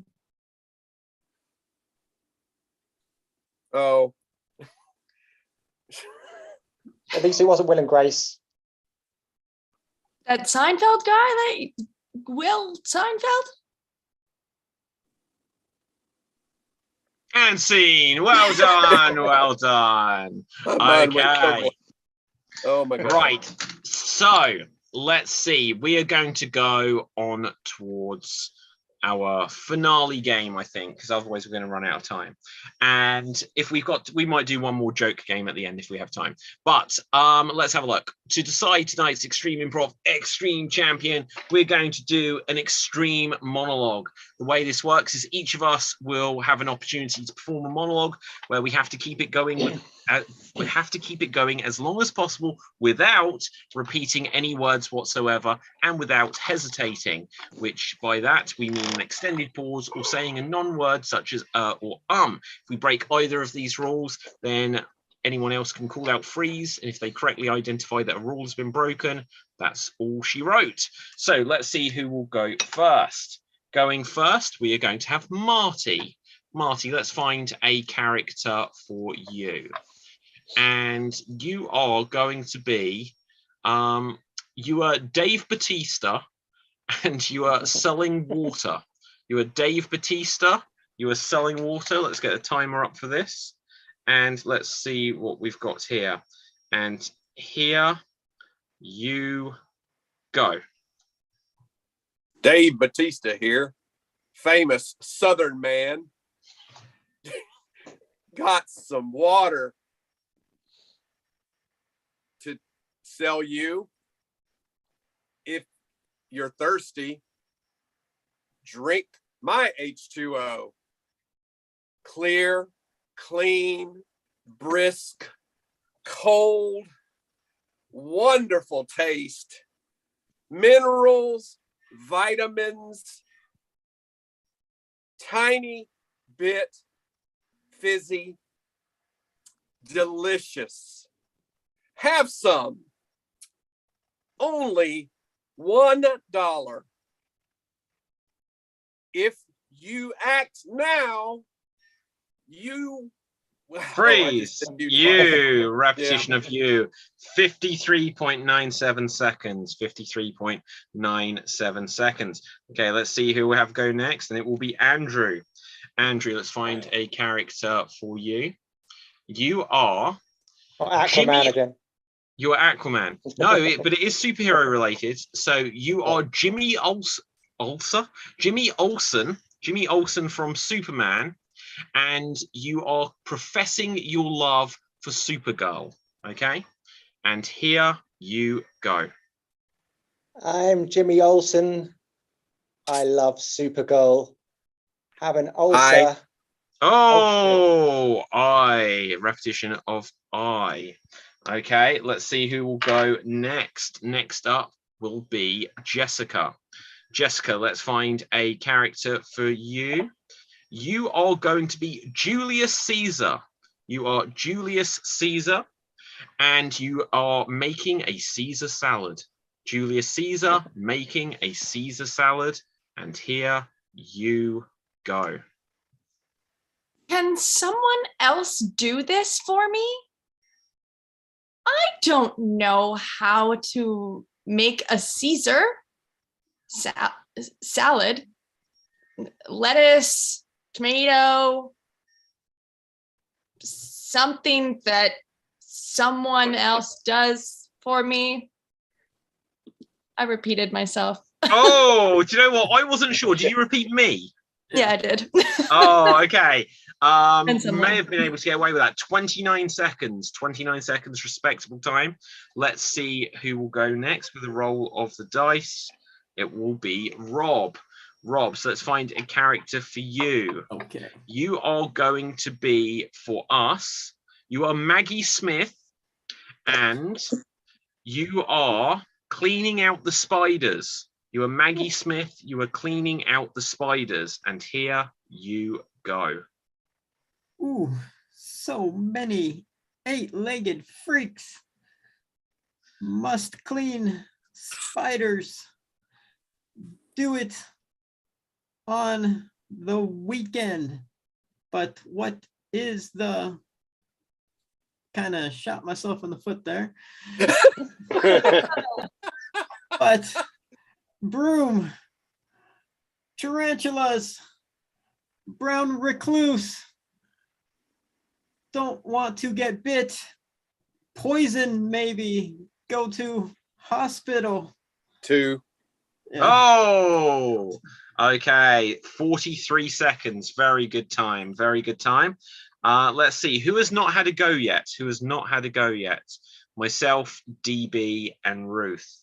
Ruth, you will go next. Let's find a character for you. Could you please be Britney Spears? And you have a bazooka.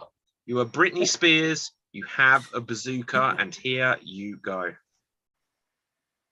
Oh my God, guns. I can have guns now that I'm not under conservatorship and getting married too.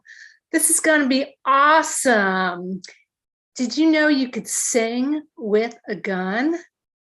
And Gun. Freeze. Oh, hang on. Now, it was guns earlier, and now this was gun. Oh, okay. All right. Okay, Ruth, you can continue. more? You want to see more of me? Oh, freeze, more. You want to see more? Okay, good. All right, 28 seconds. Fabulous stuff. DB and myself. So first of all, let's see who we've got going next. It will be DB. Your character is you are Ronald Reagan, and you have run out of mustard. You are Ronald Reagan. You have run out of mustard, and here you go. Well, I'm incredibly upset The mustard's gone.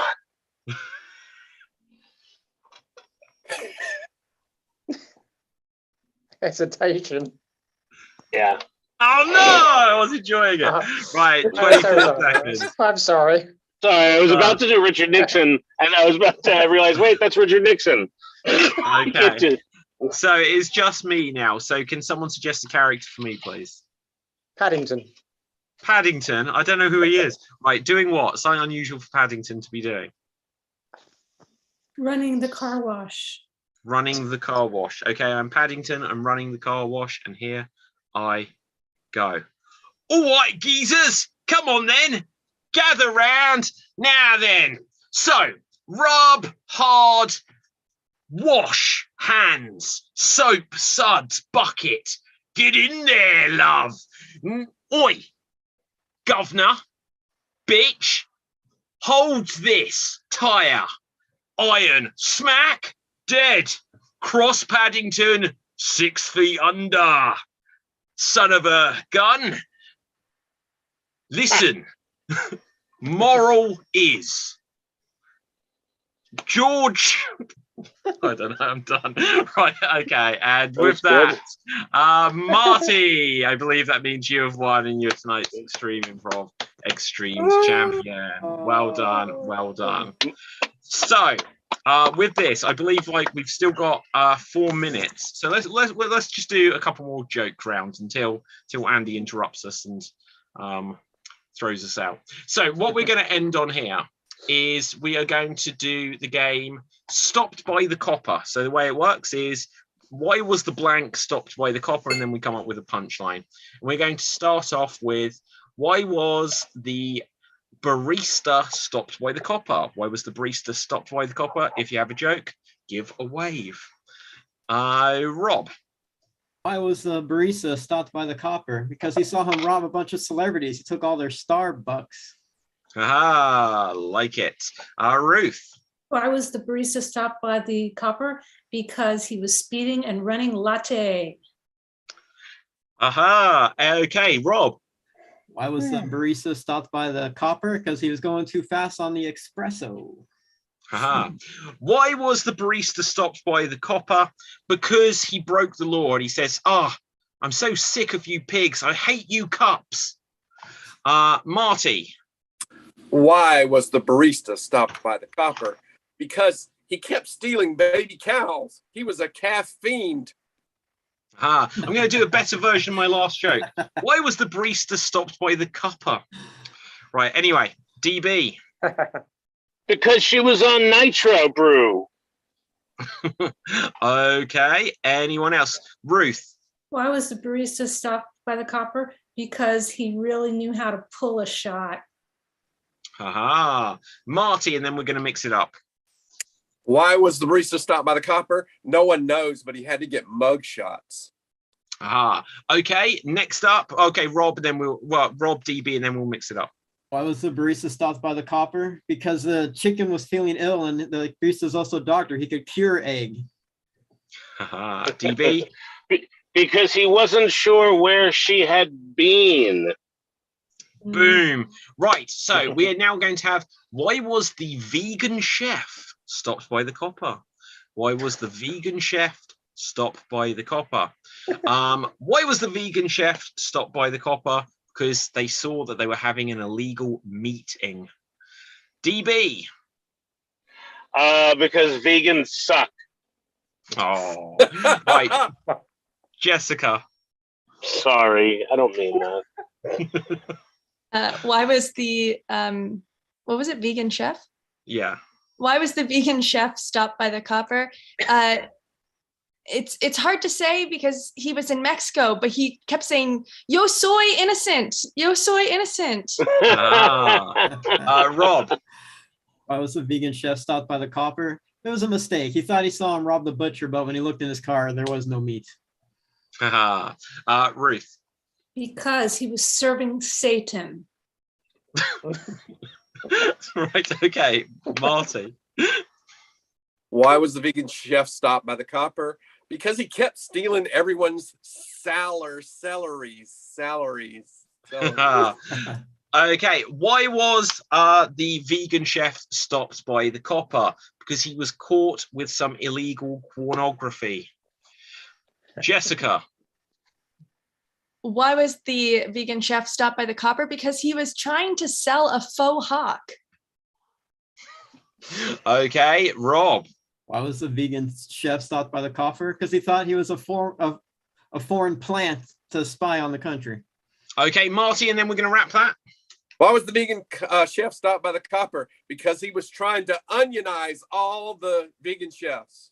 Aha! And with that, that is our show. So my name is David Psansky. Thank you so much. Check me out on all the social medias. Rob, where can the people find you? Facebook Improv Nights, Wham Bam Improv Jam, and Always Getting Extreme. Yeah, good. That may be the only one we've got time to find out from. Oh, no, Andy, you hello. can finish it out. Go for it. Oh, okay, Andrew, where can the people find you? I don't have any public social media. You can find me at a travel lodge in London. Excellent. Marty, where can the people find you? Instagram at What Would Jesus Glue, here on Extreme, and in Seattle, up north players at Edmonds College in May. Excellent. Jessica? You can find me making comments in the comment section of Extremed under the name Socially Jenny. That was you. Right, okay, so what was that word that I couldn't read? It was tomatillo. It's like a green tomato. They make salsa from it. There we go. Ruth? You could find me on Instagram, Facebook, and right here Extreme. Awesome. DB? You can Google DB Frick. For the love of God, please Google it and look up stuff. Okay, and make sure you check out extreme.tv and smash the subscribe button on youtube.com/extreme improv. Andy! Thank you so much. That was Extreme Improv, David Riley Pzansky and the talented individuals. Thank you. Excellent. Yes, great job. Thank you so much. So we do have many acts and improv teams and stand-up comedians still participating later on, which is awesome. We have an improv jam at the end, which is awesome. But so, and I usually do have a co-host. She just is running late. They wouldn't let her out of work, so she had to postpone it for a while, which is all good here and there. But we are going to introduce our next improv team, which is Sonic Boom Boom. Sonic Boom Boom. Come on. And here's Sonic Boom Boom.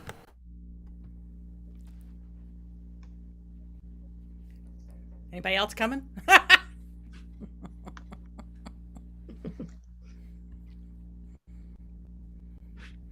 All right, and we're back out of here now. Woot.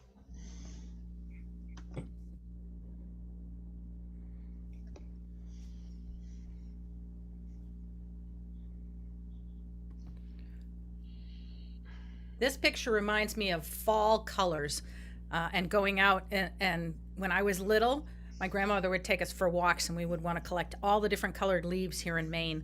And she would give us wax paper and we would iron them in and save them. And they never looked nearly as good later. And they never really looked that good to begin with in the wax paper. But Grammy would take us out for that, and she would tell us what all the different birds were in the trees and what the flowers were that were still blooming. It was really cool. I had a pretty cool childhood. So that was what this reminds me of, is the beautiful fall colors and walks in the fall and horseback rides. We used to go horseback riding. Somebody would have to get off, open the gate, put us in the high pastures, and we'd close the gate again. It was just a really pretty area.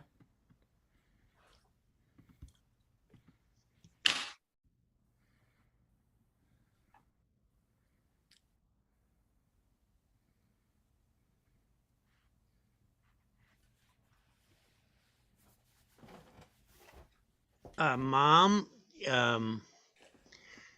that's you're ironing my that was my art project. I know, sweetheart. I'm fixing it for you because I love you so much. Mom, I love you, Mom. The crayons were supposed to melt onto the wax paper, not onto the. I'm impressed with how knowledgeable you are in the world of art.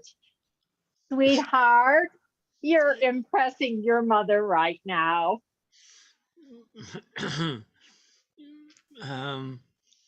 Mom, I, I, I,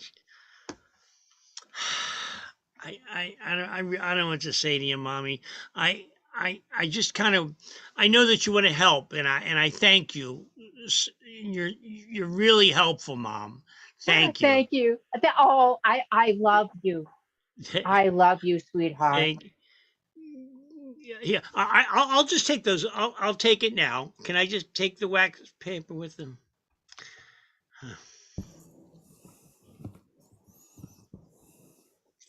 Look at this beauty. Oh my God, magnificent. I mean, the flowers, the trees.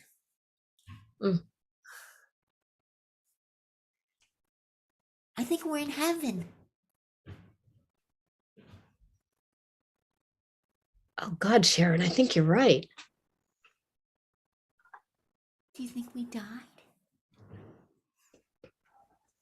It's a possibility. The last thing I remember, we were in that car.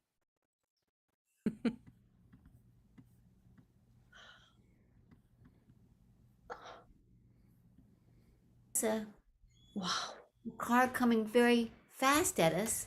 Yeah. Oh my goodness. Well, at least it's very nice here. It is. It's beautiful, but as promised. Yeah, well, you never know with these things. You know, it could be until you're actually here, you don't know if it's all smoke and mirrors that people are telling you about. We're not at the other place. I am so tired of this guardian angel shit. Hey. You know, we've been doing this now for centuries, Harry. Well, you're going to do it for eternity. You better get used to it. Oh, God. I think 2 are coming up. 2 new ones are coming up. You can have the blonde. You know, maybe there's something in what you're saying. Maybe you and I ought to just go to the other place. I would go there if you were with you. Absolutely. Well, I'd go anywhere with you. Wow. I'd go to Ellen back, as they say. Yeah. You know, I'm ready. I mean, the heaven stuff, it's just everything's always so nice and good all the time, right? Okay, let's go. Just go and cause a little bit of trouble. This picture reminds me of when I was in elementary school. I lived in a very small town at the time, and it was a converted mechanics garage. So the first 3 grades were in a converted mechanics garage, and that garage was sitting next to a very high cliff. And we would take recess time and go out and chip fossils off of the cliff during the recess time.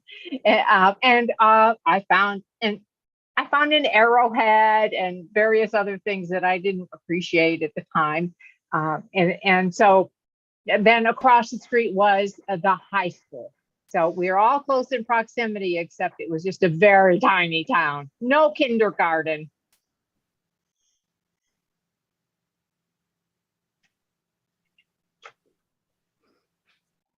Smell oil. I mean, this is a lovely bakery you've put up here, but I smell oil. Yeah, it's got an almond scent to it. You always did have a good nose. No, I mean like motor oil. Yeah, I don't know what to tell you, but I smell motor oil. well, there's something I've been meaning to tell you. You didn't. I did. Well, you didn't have to leave me. I haven't even told you yet. Oh, sorry, honey. I was scared. I was scared that you were gonna going to tell me something I didn't want to hear. Yeah, you get scared and run away a lot. That's why I don't want to tell you. It's because I hate it when you do that. I run away a lot, and you tell me things I don't want to hear all the time. But it's something you ought to know. You're smelling motor oil? Well, that's because I'm an engine. I'm a mechanical person. I need the oil. That's right, you married a robot. Oh, that explains a lot. You're very well programmed.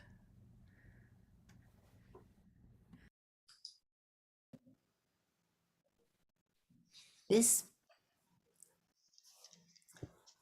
So, honey. Yes, dear. I think we need to talk about the robot that you're building. Oh, 6357? Yeah. Things aren't going well. I'm so surprised you've always been so supportive of my projects, Madeline. No, I think we got to pull the plug. On 6357? No, that's right.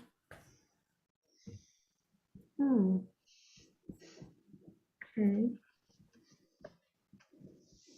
Sorry.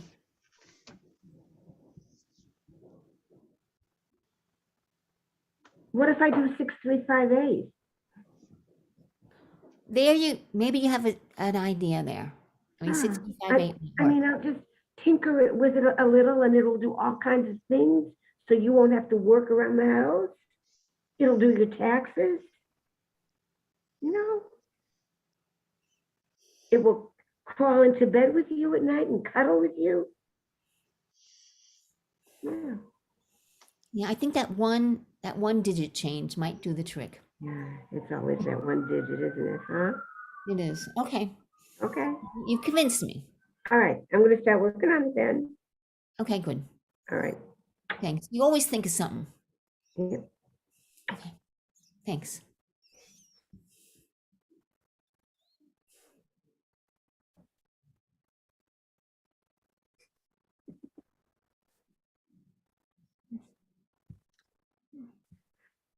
It's done.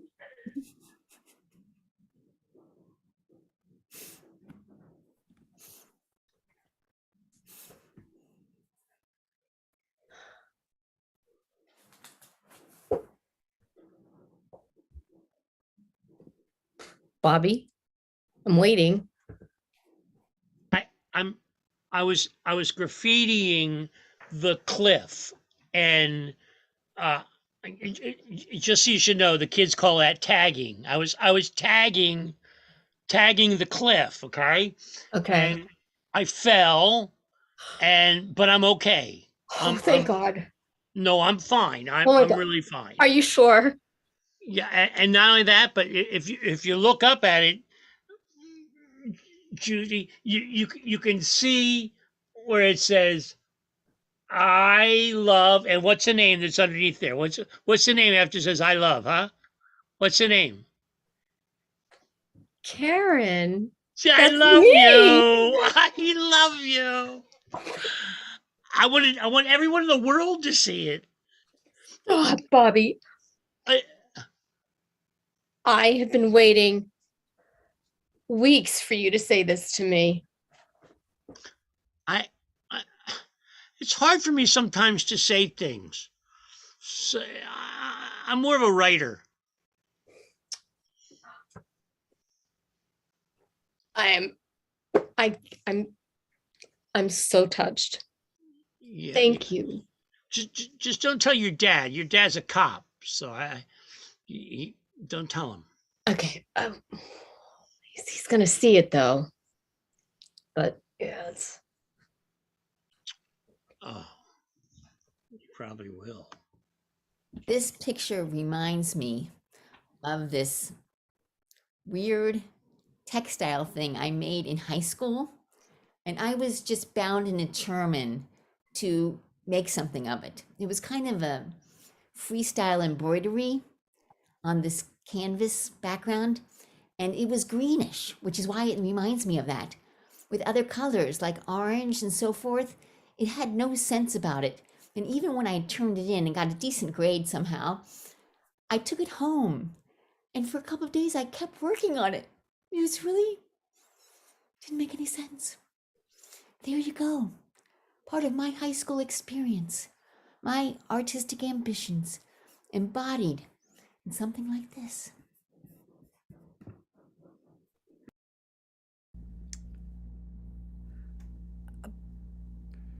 Billy Joe, you're doing excellent in this class. Oh, wow, thank you.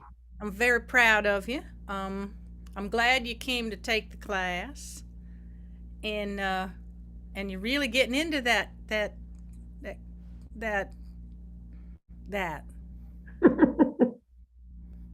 You're getting into that. That's nice. Oh, wow, thank you, Mrs. Murphy. I mean, you've taken a lot of classes from me. And well, that's right. I love you so much. I just want to keep coming back. Thank you. Y'all are always welcome. But I finally got to do it this time. What the hell is that? All these classes, you do not know what I am doing. What the hell is that? The last time we were painting and you did something, I had no idea. I mean, and then we did the thing with the little bits of paper and the artist, and I had no idea. Everybody else had trees and birds and things, and you had blobs, and I just didn't, I don't understand, Billy Joe. I'm sorry. I thought we clicked. I thought we were. Oh, I love you. Mind melding. I love you. I love having you in my classes. You're like my favorite student. I just don't understand you. I'm trying. But I gotta say, my next class is knife throwing, and I'm not sure I want you in it. Oh my, I mean, I just lit up when you said knife throwing. How can you not let me in that class? I don't want to hurt your feelings. I love you. You're a great student. Yes, I know. And so I would be really good at knife throwing, and you would know exactly what I was doing. Mrs. Murphy, you would know exactly what I was doing. Oh, please let me in your knife throwing class. I'll think about it, but I'm just not sure. I like being alive.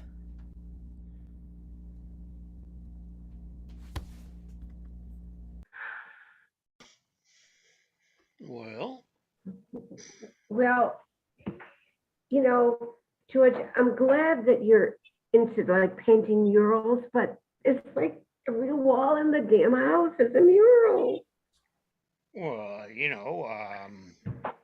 the landlord, he thought it was pretty cool, which is kind of more important, I think, in some ways than And me, than it is for you to like it. Yeah, every time I turn, there's a face or a house or truck or just damn the word mural written across the wall. I mean, I'm going crazy. You're making me crazy. You're not going crazy. Every mural I make says mural because it's a mural.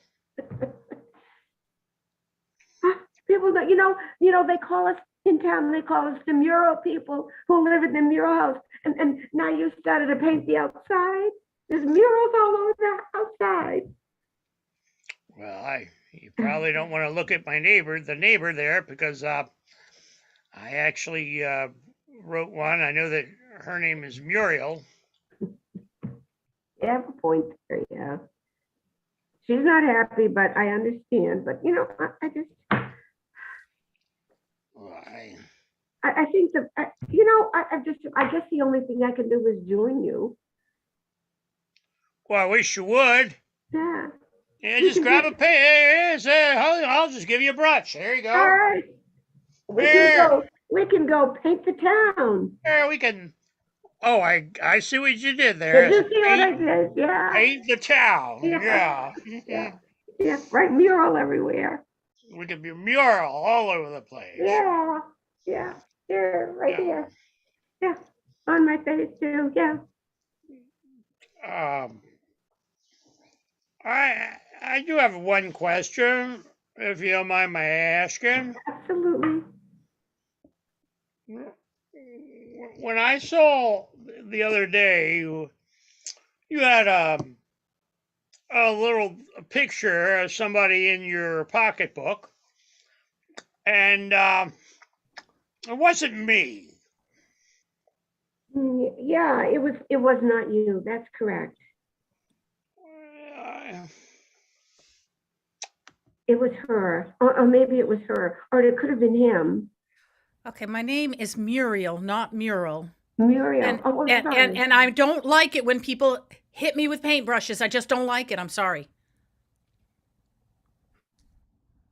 We understand, Muriel, and we hear what you're saying. How do you Thank you feel for about sharing. getting hit with pencils? That's why they're sticking out of you. We are here to support you. Hate guns. Well, not all of us. I don't know why you don't like Hate me. guns. Oh, Oh, I said I'm leaving this group. I don't like it. We'll make it work for you. Oh, she's gone. Muriel. Doesn't pay to be nice to everyone. Never does.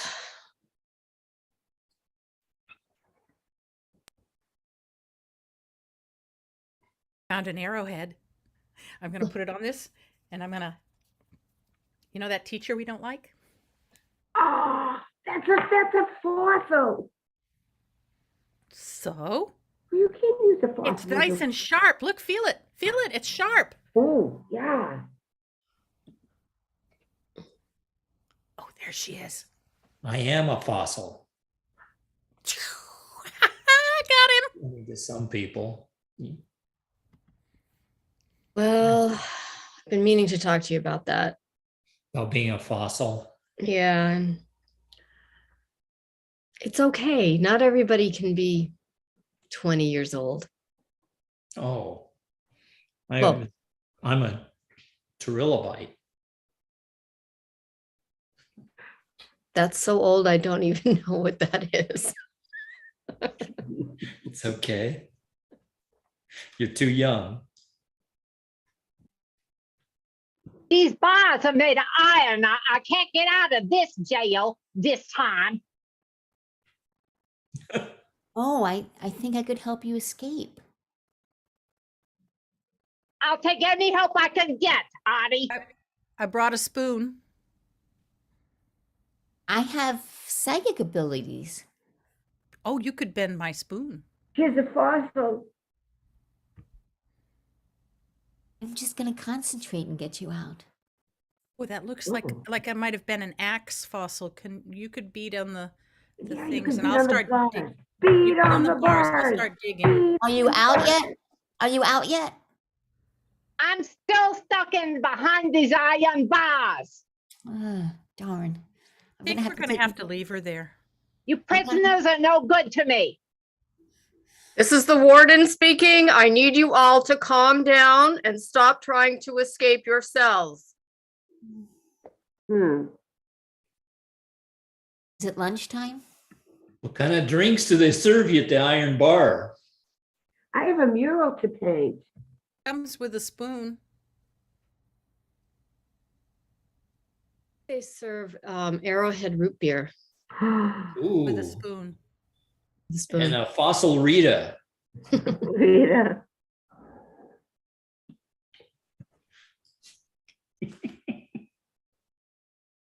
Anyone have any motor oil to spare? Yep, here you go. It's been used and reused. Enjoy. There you go. This is the good It's stuff. it's like gel, but it's hair gel, but it's made olive oil. It's Texas tea. Black gold. Texas tea. Swimming pools and movie stars. In the cement pond.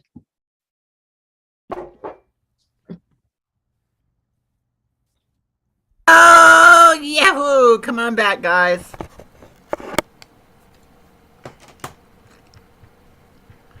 Bunch of weirdos. I like these weirdos. Introduce yourselves, everybody. I'm Judy Weatherby. I'm in Bangor, Maine. Michelle Feinblum, I'm outside Boston. Susan Parker, also outside Boston. Joan, sort of outside Boston. Tom Hazel, inside Orlando. Lynn Means, Rotunda West, Florida. Don Slovan, around New York City. I'm Mickey Manting, and I'm outside Boston. Hey, listen, I don't know what's happened, but you guys, I think, did a longer set than our scheduled time. So we're just gonna riff here for a few minutes. Well, you definitely get riffed. You did a great job. No, it's, I guess yeah. And he's all on his own, so he's trying to juggle everything. Yeah, no, it's catch, Andy. Yeah, it's good. Lina is running late, so yeah, that's the whole key with that. Don, you're supposed to represent, man, New York. Come on, you're supposed to say outside Boston. You're outside Boston. New York, outside Boston, right? Way outside Boston, yeah. So we are celebrating. We're going to have our first in real life festival as a retreat in September. So we're like really excited about that. We were just talking today. There's a significant percentage of our troupe that's going to be able to be there and perform live, which will be really cool because they haven't performed together. I mean, some of them I don't think have physically met each other, so it's really kind of cool. No, that's awesome. Definitely. Do you have a website that you want to let people know whether it is for the in-person or online? Yeah, www, of course, vintageimprov.org. And anybody is welcome to come to anything we do with Vintage. I mean, I heard people say that online stuff is going away. I think that's bullshit. And so do not think we're going away. We have classes, we have intensives, we have, amazing things going on. We have a show every Sunday night. It's a 2.5 to 3 hour show. We've got 2 house teams that perform weekly. One's directed by Susan Messing, the other's directed by Billy Merritt. And then we have our other longstanding house teams like Sonic Boom Boom. We have Ramen on Sunday, who is a team outside of, I don't know if they've performed with you all or not. They're a team from oh my God, I'm blanking. San Antonio, right? And we've got who else do we have? Oh, your team, Michelle. Get a room. Get a room. We're on later tonight. Yeah. So we have some. We don't have anything like what you have in terms of the number of hours, but we do have the regularity of every week. So I guess maybe it totals up. No, that is definitely awesome. And again, by looking, you definitely can't say vintage. You wouldn't tell by that. The only reason we know it's vintage is because you said the word www. That's how you know. What are you supposed to say? Wait. Okay, Andy. What if I weren't vintage? What would I say? I got to learn. I mean, like Facebook.com.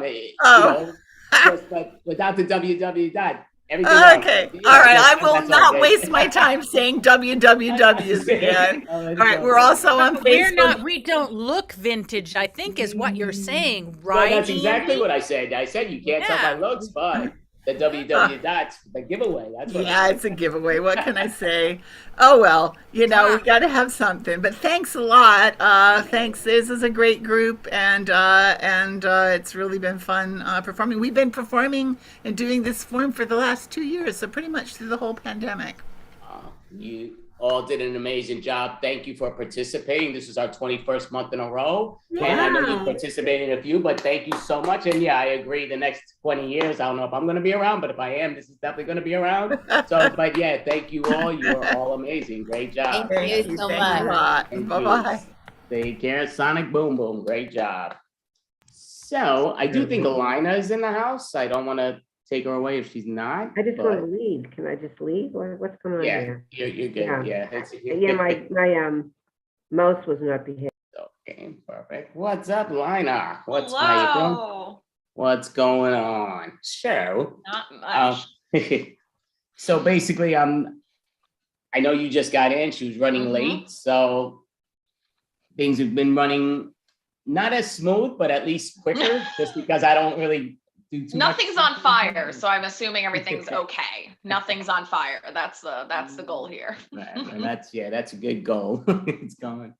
So the next improv team, I believe they are underneath waiting for us. So we'll just introduce them as UTC. So UTC, please come on up. UTC. All right.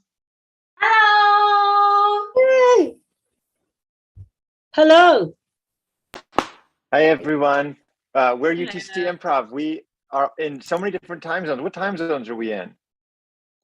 Nobody knows anymore. Jeez. The only thing we knew is that this event was happening at 11 p.m. Universal Coordinated Time. So I'm Yotam Gingold. Let's all introduce ourselves. I'm in the United States. I'm in Washington, D.C.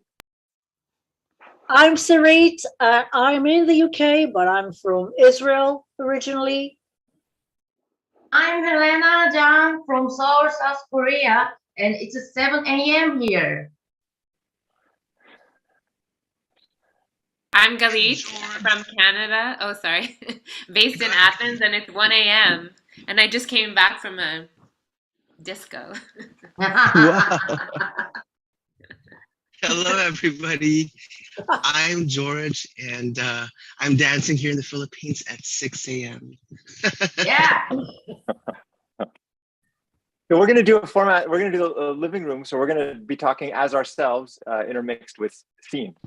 So this week, we've got a lot of things that happened this week to all of us, right? You were on a flight, Helena. You were at a disco, Khalid. I don't even know what everyone else has been up to. Yeah. I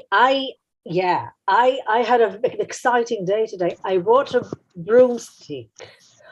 Not because I'm a witch. Like a witch? Okay. I am not. That's the thing. Although, to be fair, I got 2 black cats. And I did buy a broomstick, but I'm not a witch. For real. So, there's this sort of, the head is something that, ooh, yeah.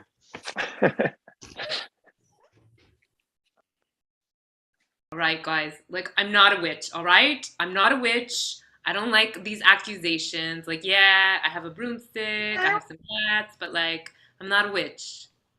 Okay. If you're not a witch, then how come every time I go to the grocery store and ask for a pound of cheese, it's moldy? I think you put a curse on me. Martin, moldy cheese. Are you buying blue cheese? Blue cheese, maybe? Like, moldy cheese and witch don't go together. Aw, I don't know. what is it up I to feel like I'm cursed. Susie?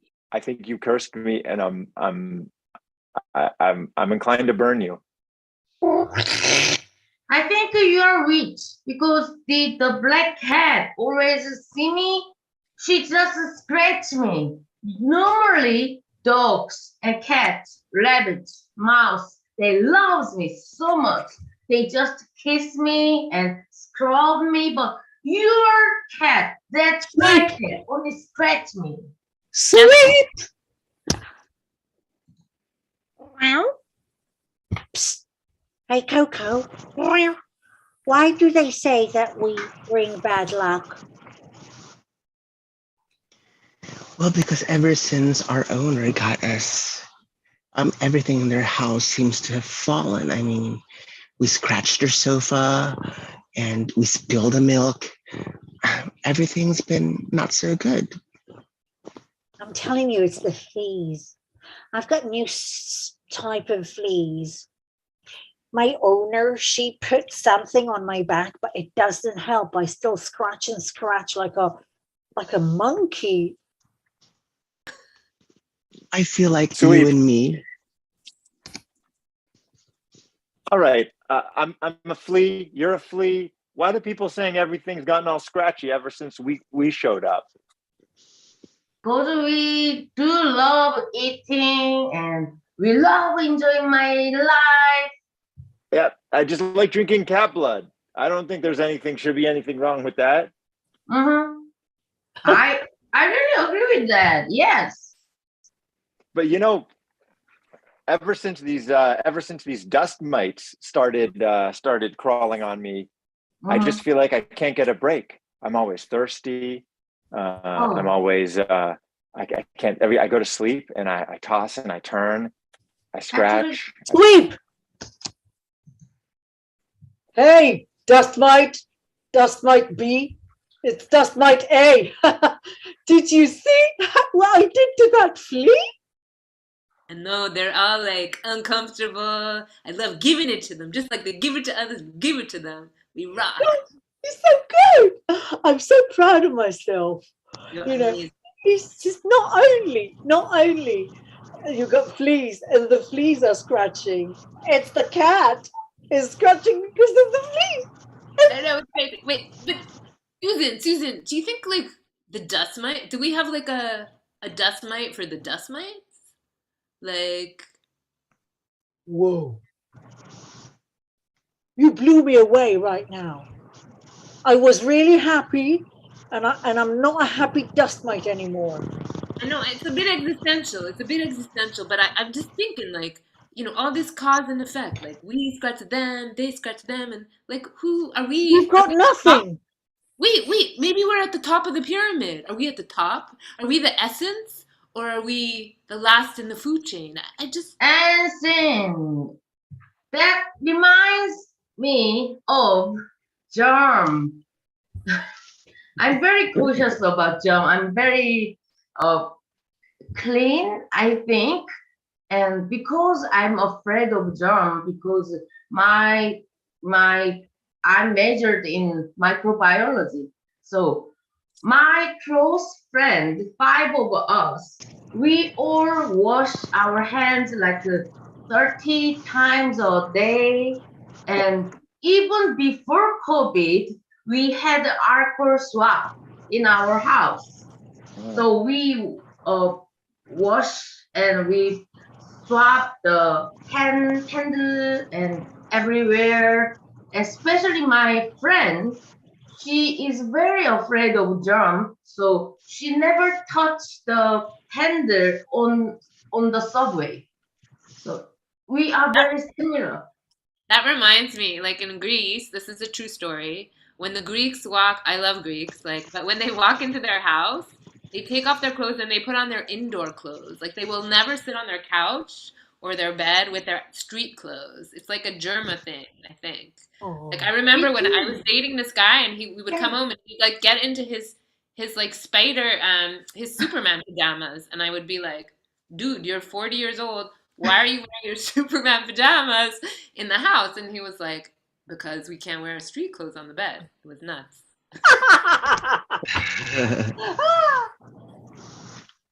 Okay, Superman. I've really enjoyed getting to know you, Superman, superhuman, I guess I should say. I'm sorry, I'm not being very politically correct calling you Superman. You're a super person. But it's your secret identity, and you just every time you go home, you put on your superhero costume. It's really, if someone rings the doorbell, your cover is blown. Yeah, well, to be fair, I was expecting you to have the courtesy to put your Alice in Wonderland indoor suit, and you didn't. And I'm really, this is weird. Never happened to me before. I'm always wearing my Superman, and each to their own costume. No. Yeah, but it's your secret identity, right? It's like, it would compromise me if people knew you were Superman person. Excuse me, because we have a relationship, and people may want to get back at you. Criminals probably want to get back at you. Listen, I don't know. This feels like superhero 101 stuff. Listen. I'm I only thought you were the original. I'm only here in this in this situation because it's a witness protection program. So they moved me from a different place and told me, you'll be Superman, no one will notice. Yeah. I go to eat.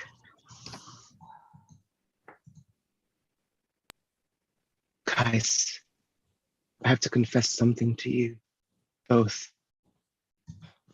Oh, yeah. What is it? I want to tell you who I really am. Okay, we all have our secrets. Oh! Oh! I'm Batman. Okay, okay. I feel like this is superhero 101 stuff. Now people are going to come after us because they're going to know who you are. Is it the first lesson when we become a hero? First, confess?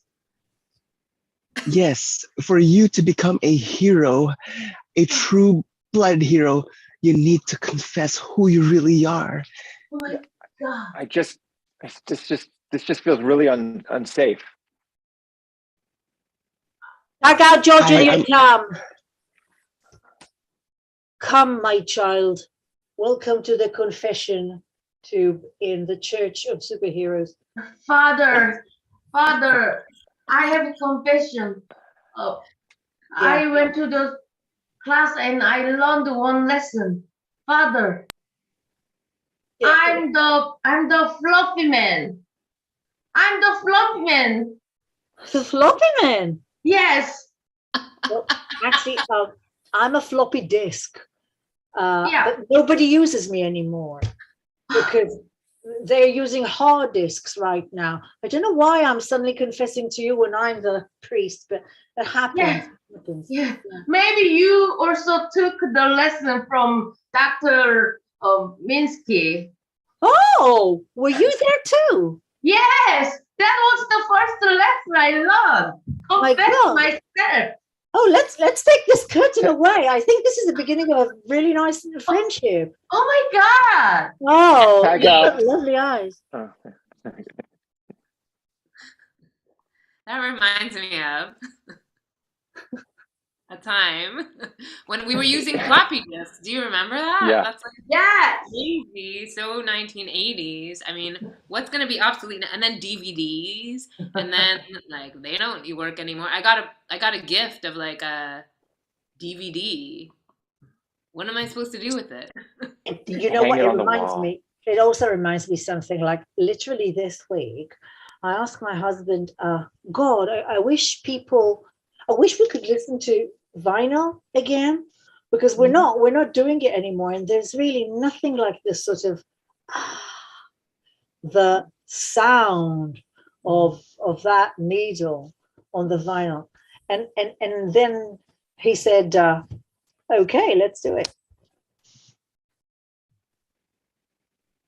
All right, here it is. Are you ready? Are you ready, Bob? My needle is ready. Chantal. This is okay, I'm putting it down. Ready? Donna Summer original album. Ready? I think there's a little bit of a scratch. Oh my God. Wow, that sound. Whoa, it's making me move already. Love to love you, baby. Chantal, you really know how to choose your music. I know. It's awesome. This is so retro. This is so cool. We're like. This is preparing us for. Tag out, Galit and George. Bring in Donna Summers. Hey, Donna, it's your agent. It's been ages since we talked. I don't think you cut a record since what? 1970. Anyways, feels like ages. Anyways, turns out you're in demand. I got kids. I got kids in the streets. I got kids coming up to me going, "Have you heard of Donna Summers? She's got this. She's got the voice of an angel. We got to see her live." I know. I think they're doing it because they're just horny because they're teenagers. Yeah. And I sing, love to love you, baby. Oh, you're still doing it to nothing me. more than that, it's just I feel my blood rushing. Oh, sorry? just well, we got to put you on stage. How are you feeling? How's your health?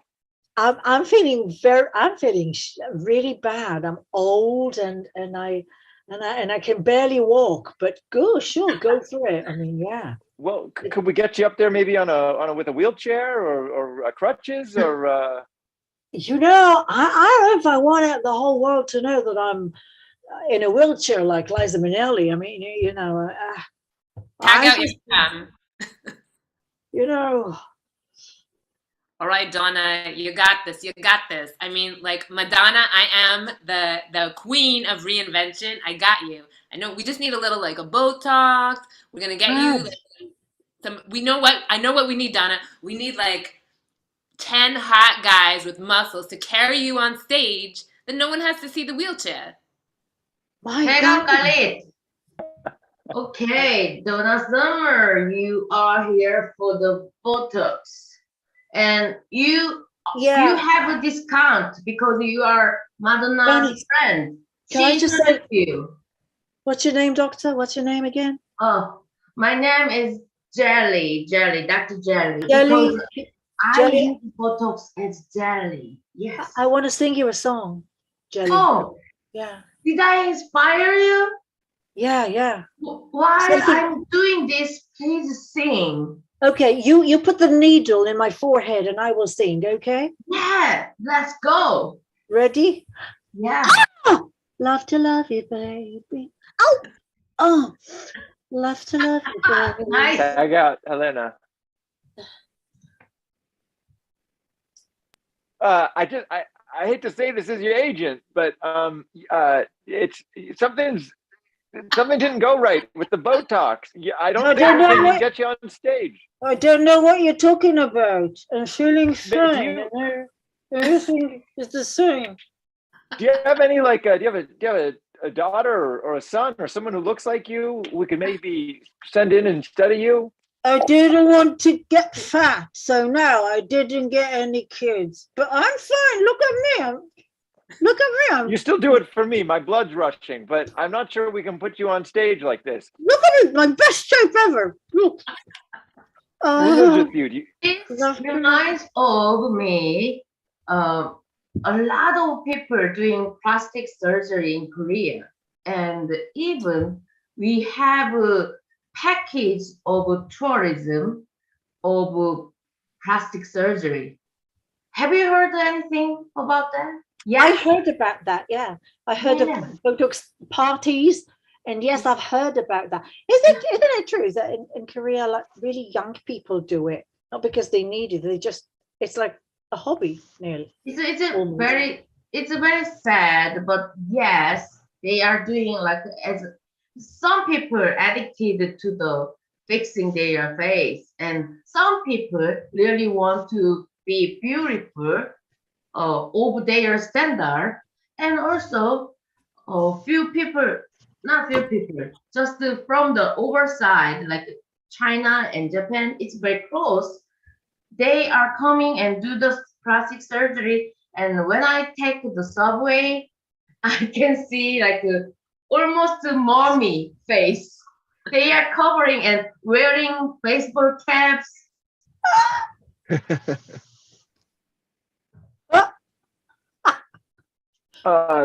Great. I'm just going to need to see your passport on your way out. Thank you for your my passport. This is me. Okay. 2 months ago. Okay. Yeah. I'm sorry, but this doesn't look anything like you. Oh, it's me. Just put some tissue paper on top of my picture, and it'll look like this. Yeah. Unfortunately,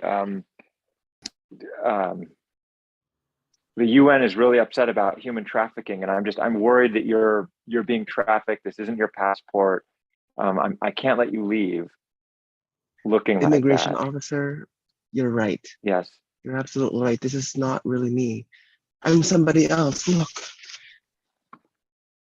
Okay. What's the problem, officer? You called me from head office. What's the problem? Yeah. Look, this individual here gave me a passport. He says his name is David. Can I see David the passport? Diablo. Yeah, here you go. You can take a look at it. I just Okay. I'm not seeing a match. I think this may be I think he may be trafficked and he can't spep freely. Well, This is David, actually he looks my really good twin. though. yeah, David, you don't look like the picture here, David. Tag out Yotam and Sarit. I can't believe we've been in immigration prison for 8 hours. I mean, all I did was fly here to get a little nose job, and suddenly, I'm not me. What happened to you? Same thing. They thought that it wasn't me, but I did confess that it wasn't me. But they still held me here. I mean, what?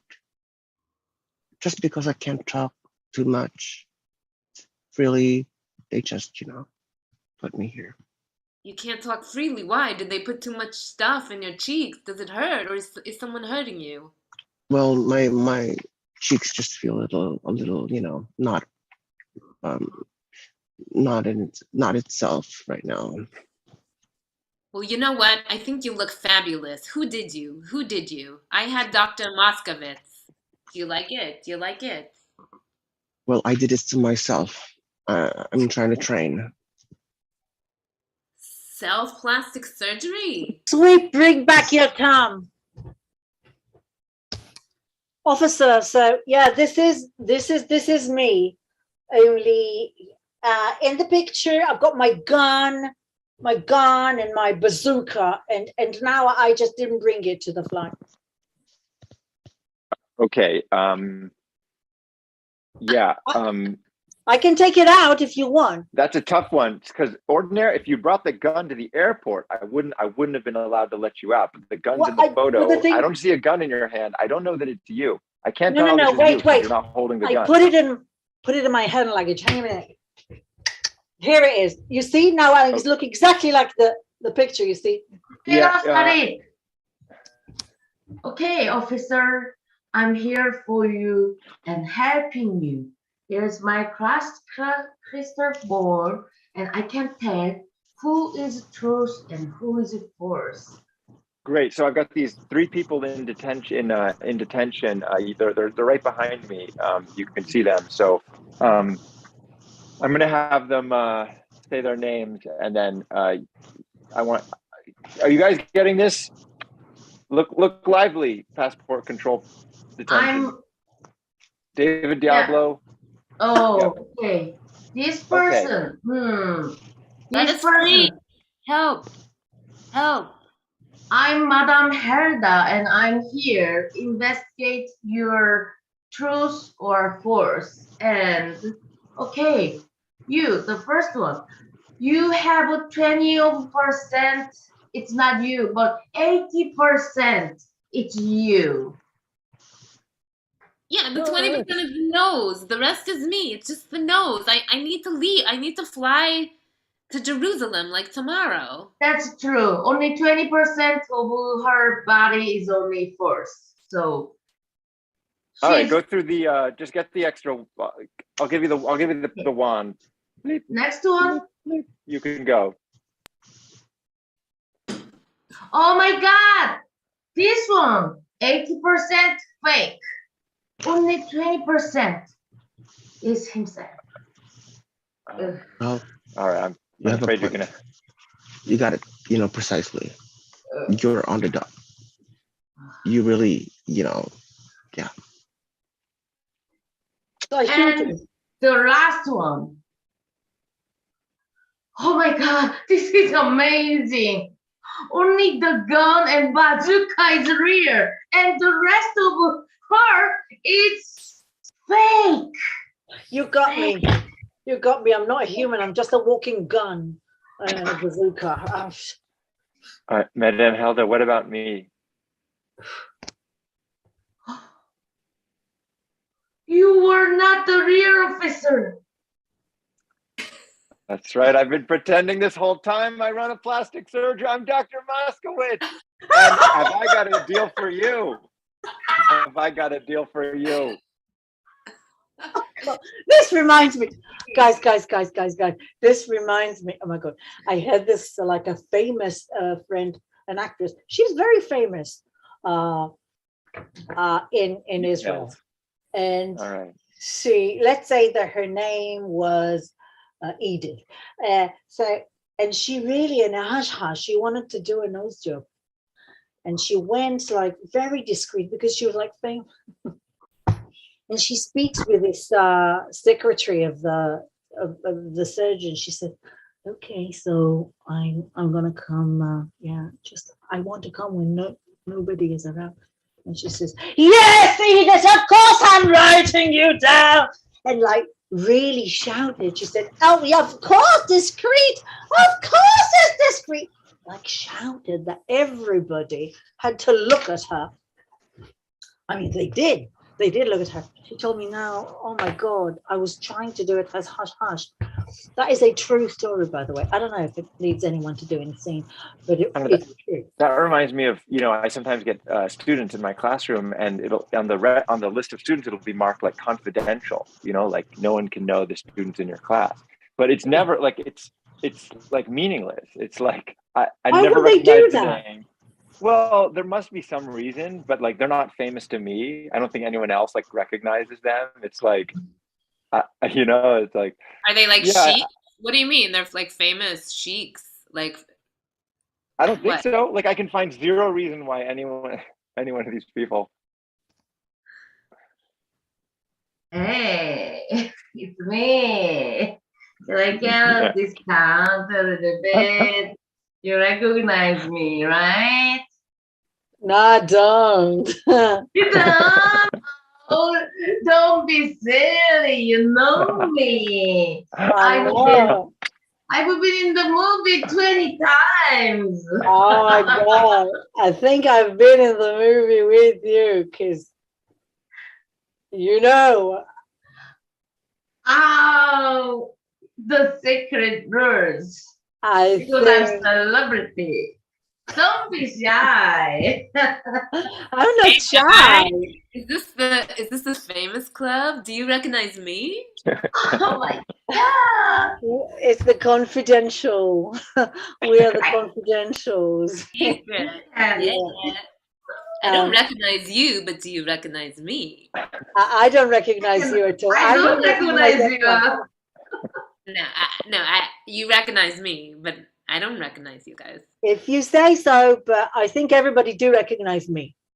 It's me, everyone. It's me. Oh, it's her, whoever she is. I think she's that actress in that movie. 20 movies. Yeah. Yeah. Shall we go to the club? Oh my God! Is this Tina Laundrie, Sarah Claverty, and Denise Richards? Oh my God! Exactly. I can't believe I'm in a room with You're you. my super fan. It's the super fan. Oh my God! Oh my God! My super fan. God, you're I'm fainting. here. I was just feeling so insecure. Thank you, super fan. Teacher, you know that we are confidential, right? Oh, we are your confidential students. Yeah, I was so excited. I'm sorry, I blurted your names out. Please forgive me. It's okay. You're all confidential, so everyone in here is super famous. It's all right. And you know what? You're only human. We're immortal. But you all get an Excuse A. me. Could everybody please keep it down? There's an operation going on in the other room. Thank you. Okay, doctor. Okay, I get it. Okay, sorry. You all get A's. And that's our show. Yay!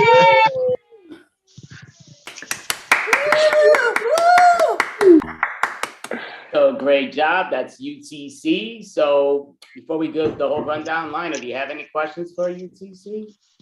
Yeah, so I remember from last time, right? UTC is for the Universal Time something, right? Universal Coordinated Time. It must There be it French, 'cause is. the letters are out of Yeah. order. Yeah. Dyslexia is fun. So what time do you guys practice typically?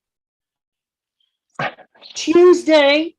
I tell you the UK time. No, it's not. I'm lying. It's Sunday. It's East Coast. We'll tell you in our local time zone. So for me, it's 7 a.m. on Sunday. 8 p.m. Sunday. It's 12 p.m. Sunday. I don't know if I trust Sari. It's 7 p.m. Sunday for me. So that means it's 7 a.m. for New York for Andy. 2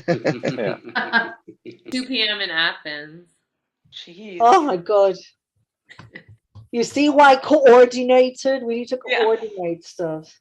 Yeah, it's a real trip during daylight savings, you know, because some of us change and some of us don't. Right. Some of us also understand about time zones and some of us don't. Right, that's very true.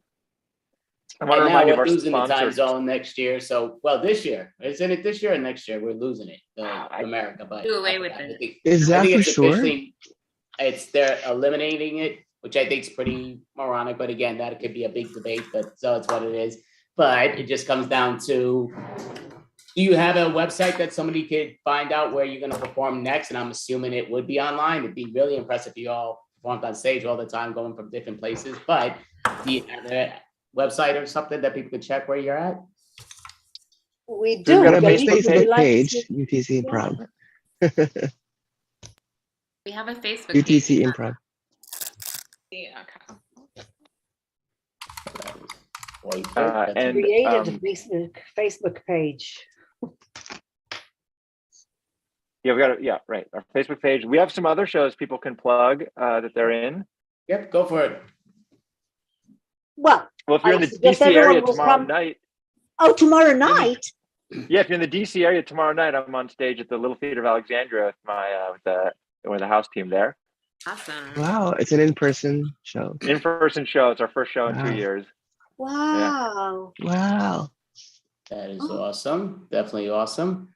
So Well, just talking about in-person shows, I'll also be in an in-person show, but it's actually everybody's in person, but I'll be zoomed in. So if you guys happen to be in Arizona, we have a stage reading of a play called A Shot Away, and I'll be playing one of the characters. My character is called Armando. And it'll be 3 hours from now. This is going to be our third show in person. Details may be found out at the Whiting Road Theater Ensemble Facebook page for tickets. So just because I don't want to take up too much time for people because we got a long show, but I do want to hear from the rest of the crew. So just because I'm seeing it, Sarit? Yeah, do you 7 have p.m. You want to go with? Yeah, the Improfessionals. I'm going to be, the Improfessionals are going to be later on tonight in this show. Unfortunately, I won't be able to do it, but I am performing with them. I will perform on Monday, 7 p.m. Eastern time, right? Correct. And with me and George with our other group, Tragically Unscripted, we're gonna perform in Highwire season 7, May and June and July, and it's all on our Facebook page. It will be on our Facebook page. Perfect. Awesome. And Helena, do you have something you want to let the world know or locally? No, I'm fine. Thank you. All right. I love it. Conceited. I'm fine. Don't be talking to me. Talk to the hand. I love that. Right. And Galit. And we're going to probably destroy the name. Galit in Athens. Galit. Perfect. Yeah. No, Okay. I just do my drama queen thing walking down the street. That's it. If you come to Athens. Oh, perfect. Well, that was UTC. Thank you. Great job. Definitely appreciate it. You were outstanding. And timeanddate.com, if you're watching, please sponsor us. Timeanddate.com, if you're out there, we could use your sponsorship. Thank you, everyone. Thank you. Thanks. Thank you, guys. Thank you. So, Lina, would you like to introduce the next team? I don't know if you have everything ready. You may not. Oh, okay. Yeah, so up next we have Unicorn Kingdom. Kingdom, perfect. Hey. Let's imagine that there's music. Come on up, Lindsay. Where are you? All right. So we are. Where's Lindsay? Yeah, we were missing one of us. Okay, there we go. I was the music. He was music. So we are Unicorn Kingdom. We are coming to you from Inner City Improv, which is it's a place on the internet. And yep, there we go. So come join us every Sunday night on the internet. We need a suggestion, and tomorrow, and I think it's tomorrow, day after tomorrow, we're starting a new month. We're starting the month of May. And so I would like a suggestion for somebody. Tell me, what does May make you think of? Anybody? You can type it or you can shout it out, whatever you want. What does May make you think of? Too many shout outs at the same time. Why don't you stick it in the chat? Okay. I see heat. That's the first thing I see there is heat. Heat. Thank you. All right. Thank you for heat. Yes, got your back.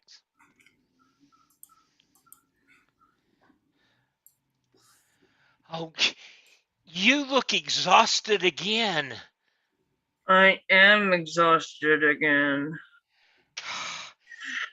You need to quit taking heat so seriously. Are you trying to tell me this heat wave is all in my mind, Uncle Gary? Is there a nice way to say that? Well, I suppose at least you didn't make the joke that you did last year when I was 17 that I was getting the menopause. Yeah, I've learned my lesson. I'm gonna shy away from those things, but in the middle of my birthday party too. That's right. Because you tried to blow out the candles and you only got one of 17. Because Mackenzie slipped some stuff into the punch. Oh, well, I thought that would help though. As you blew that, that kept them lit. Bad. That's what's happening now. I've had too many Long Island iced teas with too much Long Island and not enough tea. Oh no. And that's why you're on top of that, it's 94 degrees here in Baltimore. All right, let's tag out Nelson, and Lindsay just got pulled over by a cop. Look, I was in the back seat. I'm in the back seat. What are you doing here? Listen, I ask the questions. I'm the policeman. I'm the one shining the light at you. Yes, they're shining at me and I'm shining at you. All right? Yes, you're looking pretty hot. You're looking pretty hot there. I'm not making a compliment. I'm not picking you up. You are looking pretty hot. And I'm worried about you driving under such. Because the air conditioning in the front doesn't work and the air conditioning in the back does. So I turned on the car and got in the back seat. That is an amazing contraption you have that you're able to drive from that. What is that like? You have a series of pulleys and stuff that goes I just use cruise control and some broomsticks, but I mean, I decided to get a little nap. Yeah, okay. Oh, okay. Listen, everything's fine. I smell alcohol in your breath, but I don't really care about that. I'm just worried that have you taken your temperature recently? No, it's getting hot in here. Okay, you're slurring your words, and that's all right. Okay, are you going back to sleep? That's fine. Okay. Don't leave me crying in the rain. You know, this is highly against what I've been trained, but I'm just going to leave you alone and go my own way. Is that okay? I won't tell anyone you saw me. Okay. Tag out Lindsay. Officer Jason, I've called you into my office today to discuss that issue of the girl that was found comatose in her car. Yes. According to the video recording, you stopped her. You talked to her. You did not get her out of that hot car. No. Yeah, I'd say it was a judgment call, really. Well, this woman is now in the hospital, and it doesn't look like she's getting out anytime soon. I mean, she I think she was in the right to want to just sit in the car on the side of the road. We may have a lawsuit on our hands now due to your inaction in this matter. Okay. Listen, really, would it help if I went out and I started doing that a lot more? So it seemed like that's a normal thing to happen? You Would that mean be a good PR thing to do? you mean just pulling people over and then just letting them go no matter what their condition? Just and giving them a compliment, and if they tell us that they want us to leave, we just should. All right, I'm going to give you 7 days. Okay. If this works, then you're clear. But if it doesn't work, you're off the force and in prison. Oh, got ourselves a deal? You at least put me in the place where they put policemen in the prison? Tag out Laura, and we're going to go move to 7 days. All right. Show me your track record. Okay. I want to see all the videos. The videos. Okay. Let's see the first one. I had someone step in to do these videotapes, so it doesn't look like me. But let's just do I want to show you a slow motion freeze frame of one. Here, here's the first freeze frame. Click. It's waiting for it to come up. See in this one, I saw the lady. She had a syringe of heroin getting ready to go into her arm, but then she said, "No, I'm not going to do it." So I left. Here I'm going to hit play, and it's going to show you what I did. Play. Ma'am, you're looking good. If you're feeling okay, then I'm going to let you go. I feel good. All right then. Have a nice day. You too. Stop. Okay, goodbye. Bye. I love you.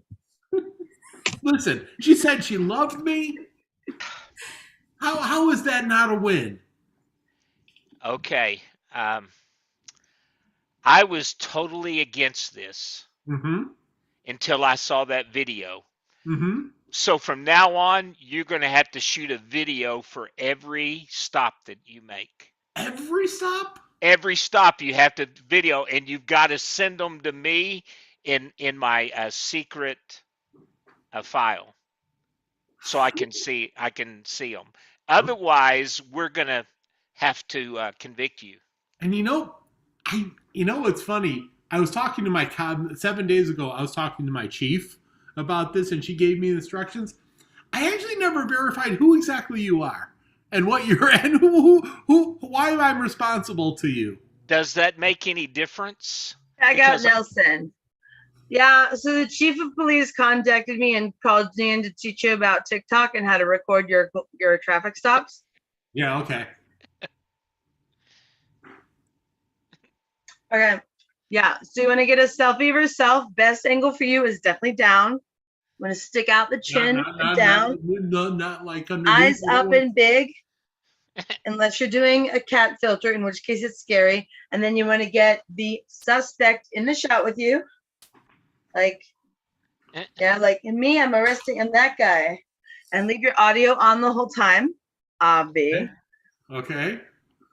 And once you have the raw footage, I'll teach you how to edit, because it's not going to be like Rome wasn't built in a day, Grandpa. So like whatever. Sweep.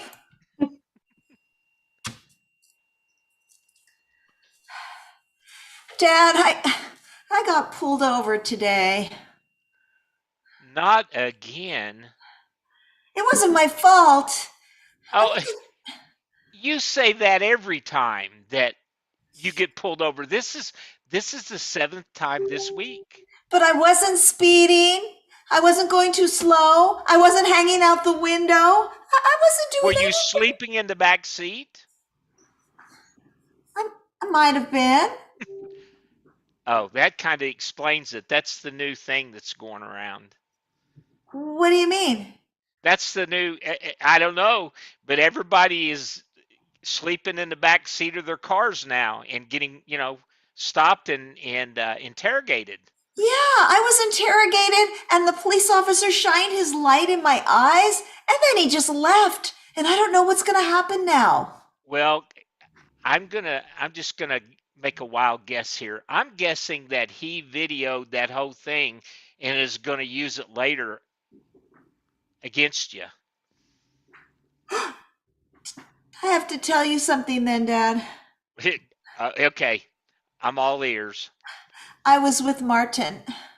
No. I'm sorry. I know you told me not to go anywhere with him, but How many times do I have to tell you to don't be Martinized? oh, Sweet, but Martin. sweet. Bring back Lindsay. Martin, what are you doing in that trunk? Martin, get out. Martin, why are you hiding in the trunk of that car?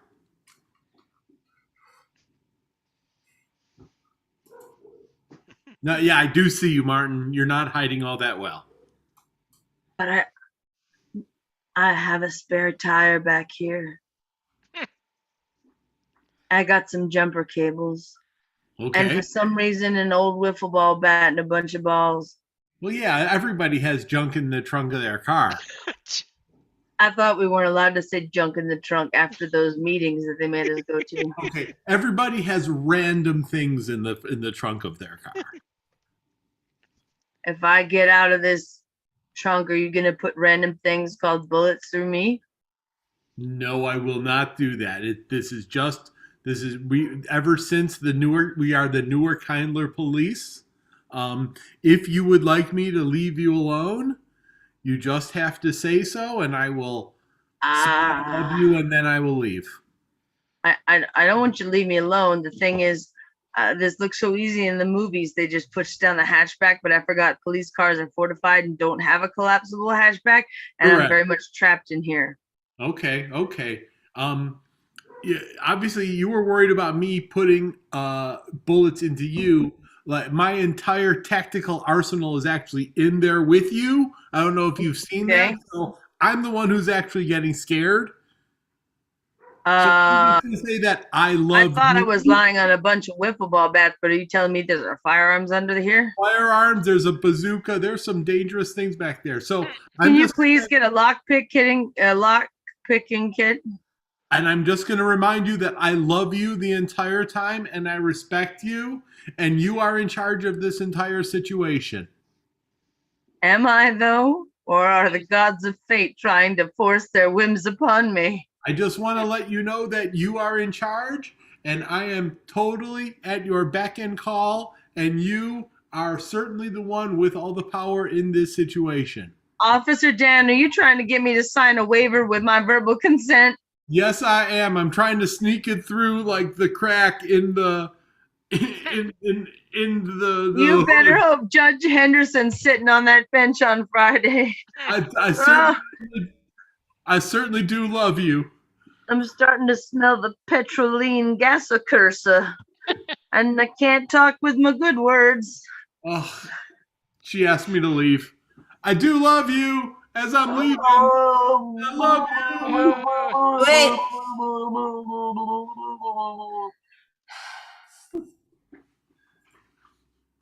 So, is it okay if we get married then? Who are you Martin? marrying? Martin, you said, I told you I'm having this baby. So I think. Oh, you've been Martinized? Well, do I have a choice? Okay. Then I want your blessing, though. look, you've got it. You're getting my blessing. Thank you, Dad. You can marry Martin. You can be Martinized. Thank you, Dad. That means a lot to me. You know how much I loved him. I've loved him oh my God, I've loved him for 2 months now. Ever since I met him. 2 months? I'm sorry. It's me, Officer Daniel. Ma'am, I've been sent by Martin. There's I have no way to tell you this, but Martin's in my trunk. What? Yeah, he's in my trunk, and he won't sign the waiver, so I can't get him out. Oh no. Can I sign the waiver for him? I'm about to become his wife. Absolutely not, ma'am. Absolutely not, ma'am. Not in this state. Well, Well, if you were married, well, I'll tell you what. If we could get a minister of the peace to come out and marry you through the the hood or through the trunk.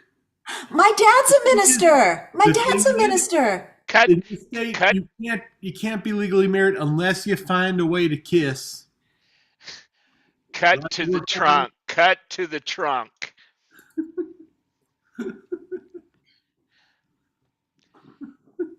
Martin, can you hear? There you, Martin, can you hear me? Yeah. Where's your yes. fiance? Where's your fiance? Where is she? I don't know. I don't have any. She's supposed to be here. I asked her. There Dad, she I'm is. here. I'm here. Okay. So now, do you, Martin? Yes. You do, and do you take Martin as your? I do. Okay. Are you the witness, sir? Are you the witness? I'm also a policeman waiting to make an arrest. Are you the witness though? Can you witness this? Oh, absolutely. Okay. So with the powers invested in me, I now declare you husband and wife in the trunk. Wait, Martin's in the trunk. Oh, okay. Husband and wife on the outside of the trunk. I get it. I'll get it right. Dad. We could smell some good oxygen out there. Martin, we're married now. Woo-hoo. Hey, and look what I found. I found the key to the trunk. Oh, goody. And here, Martin. Martin? Martin? Hear us? Martin! Here. Somebody's going to unlock it. I'm just going to walk over and unlock the trunk for you. Here I go. All right, let's cut to after their first week of marriage, Martin and Laura together. Martin, no more drugs, please. I'm just trying to make the nightmare stop. But they never will stop. We're married now. We're about to have a child together. That was quick. Well, Martin. I thought I had slow swimmers. Oh no, Martin. Your swimmers are athletic champions. I know I'm supposed to feel somehow more masculine having created life, but I just feel like, what is life but suffering? Oh, Martin, you're like a poet. That's what I love about you. All right, let's sweep and take you to an open mic night. Hey, everybody, we got some great acts coming for you tonight. First thing, though, we're backing up this police car. We're going to open up the trunk, and in the trunk, with stories from the trunk, is Martin. Thank you. I almost died in this trunk, but I didn't die, for I was reborn. I was nurtured by the welcoming womb of the truck that kept me alive on a bunch of state-issued firearms and ordinance that was not permitted to civilians for usage, and I survived. The life that I knew is gone. Howl, howl, howl. All right. Next up, we have the police officer. The police officer with his own spoken word. So I observed the defendant driving 70 miles an hour on Route 80. I pulled over, started a legal proceeding, proceeded to tell the person that I loved them, that I cared for them, and I sent them on their way. Thank you. I am like to come here as a representative of love between a husband and a wife. My husband, Martin, you saw him earlier, is amazing. He came out of the trunk for me. And now I want to share my love and happiness with everybody. I would like Martin and the police officer and my father to all come up on stage with me, and we're going to sing a rendition of Love is Forever. Dun, dun, dun, dun, dun, dun, dun, dun. Love is forever.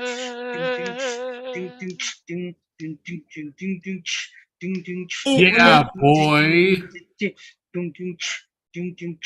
You can always count on it. It's the light from above. It will last forever. Righteous. Pick up our merch outside. Yo! Woo! Sing! And we are Unicorn Kingdom. Come join us every Sunday night. Howl.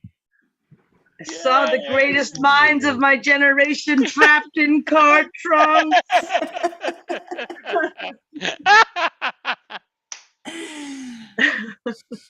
Great job, Unicorn Kingdom. I guess we could go down the line real quick, just for those. Lara, do you want to advertise anything, whether it's for this team or another team that you perform online or in person? Well, in person, but I don't think anyone's going to be in Fremont. But on Somebody's gotta be May, there. You're there. I'm there. I'm there. Maybe it's just for the one person that might be there. Let's see, when is it? May 22nd. My house team is performing at Made Up Theater. And also, actually, Unicorn Kingdom, we are also performing on May 15th, June 12th, and July 10th, I believe it is, for High Wire. So Yes. Perfect. Awesome. Nelson, do you have something to promote or the exact No, same thing? I'm good. I'm You're good. David, do you have something to promote or? Yeah, sure. I play a lot with a lot more better improv, who also usually does something today. Usually they're grounded scenes jam, and so I play with them. Inner City has our jams every Sunday, and live I'm not doing much. Stuff in Chicago is opening up more and more, but I do stuff I go to the jam every Saturday at the Bug House Theater in Chicago, the Chicago Improv Studio. Perfect. Lindsay, do you have something to promote, whether it's this team, somebody else's team, or your team? But Well, I'm still always performing online. I don't think that'll ever go away. I'm willing to play one-offs and guest shows and game shows and games with cruel pranks. I don't care because they're thousands of miles away. But I will be making a semi-planned whistle-stop tour of North America. I'll probably be hitting Chicago, Boston, Fredericksburg, and Washington, D.C., and I don't even know where else. If you meant to see me in person sometime and live in one of those cities, call me. You should have my details. perfect. And Lino, is there something you want to ask? I think it's just, David, when you were telling us about all the stuff you were doing, I don't know what I was hearing, but I kept on hearing you, instead of saying jam, I kept on hearing Jim. And I was like, why is he telling us about his trips to that's the what gym? I heard too. I heard you say so Jim. I'm not I crazy. heard that. I mean, I'm crazy, but I'm not the only crazy one, so I'm in good company. Cheers. But he's working on his guns. We do have a Mad Improv gym here in Madrid. So if you're ever coming through Madrid, there's English speaking improv and you can contact us. We call it a gym because it's a workout. It's not a class. All right. Just, Well, perfect. So that is perfect. So this is Unicorn Kingdom. Thank you. Great job. Andy, is there a jam tonight at the end again? There is a improv jam at the end. Thank you for reminding me. And it should be on at 1:30 in the morning Eastern time. So again, some time zones it works, some it doesn't, but come on, toughen up. Wake up, be there. Drink your Bring 5-hour the- energy, guys. Great job, everybody. Thank you. Thanks for having us. Thank you Thank so you. much. That was brilliant. Bye. So, Lina, so basically, we're gonna cut the video right at this point, and then we're gonna bring it back just because with the Facebook world videos, they don't let us go over 8 hours, and sometimes I forget about it and we get shanked. So we're not gonna get shanked. Well, We get shanked. Do We it get that way. shanked. Shanked. That's the right word, isn't it? Shanked? I don't. Like beheaded, shanked. No, shanked is when you get stabbed with like a shiv. Right, Isn't well, it? shanked, right. Well, shanked. You're shanked. Okay, right, stabbed. Well, we get instead, we're slashing It just ourselves. doesn't. It We're doesn't shanking. feel right, Andy. It doesn't feel right. Go ahead. It just doesn't. Well, it's a verbal shanking. It's not a physical shanking. That wouldn't feel right, but okay. But so we will be back in a few moments, and so I guess we could swipe this set, and we'll be right back. Thank you. Yeah. And this. Oh no, I don't have to do that. No, I don't have to do that. Okay, I'm hitting the wrong.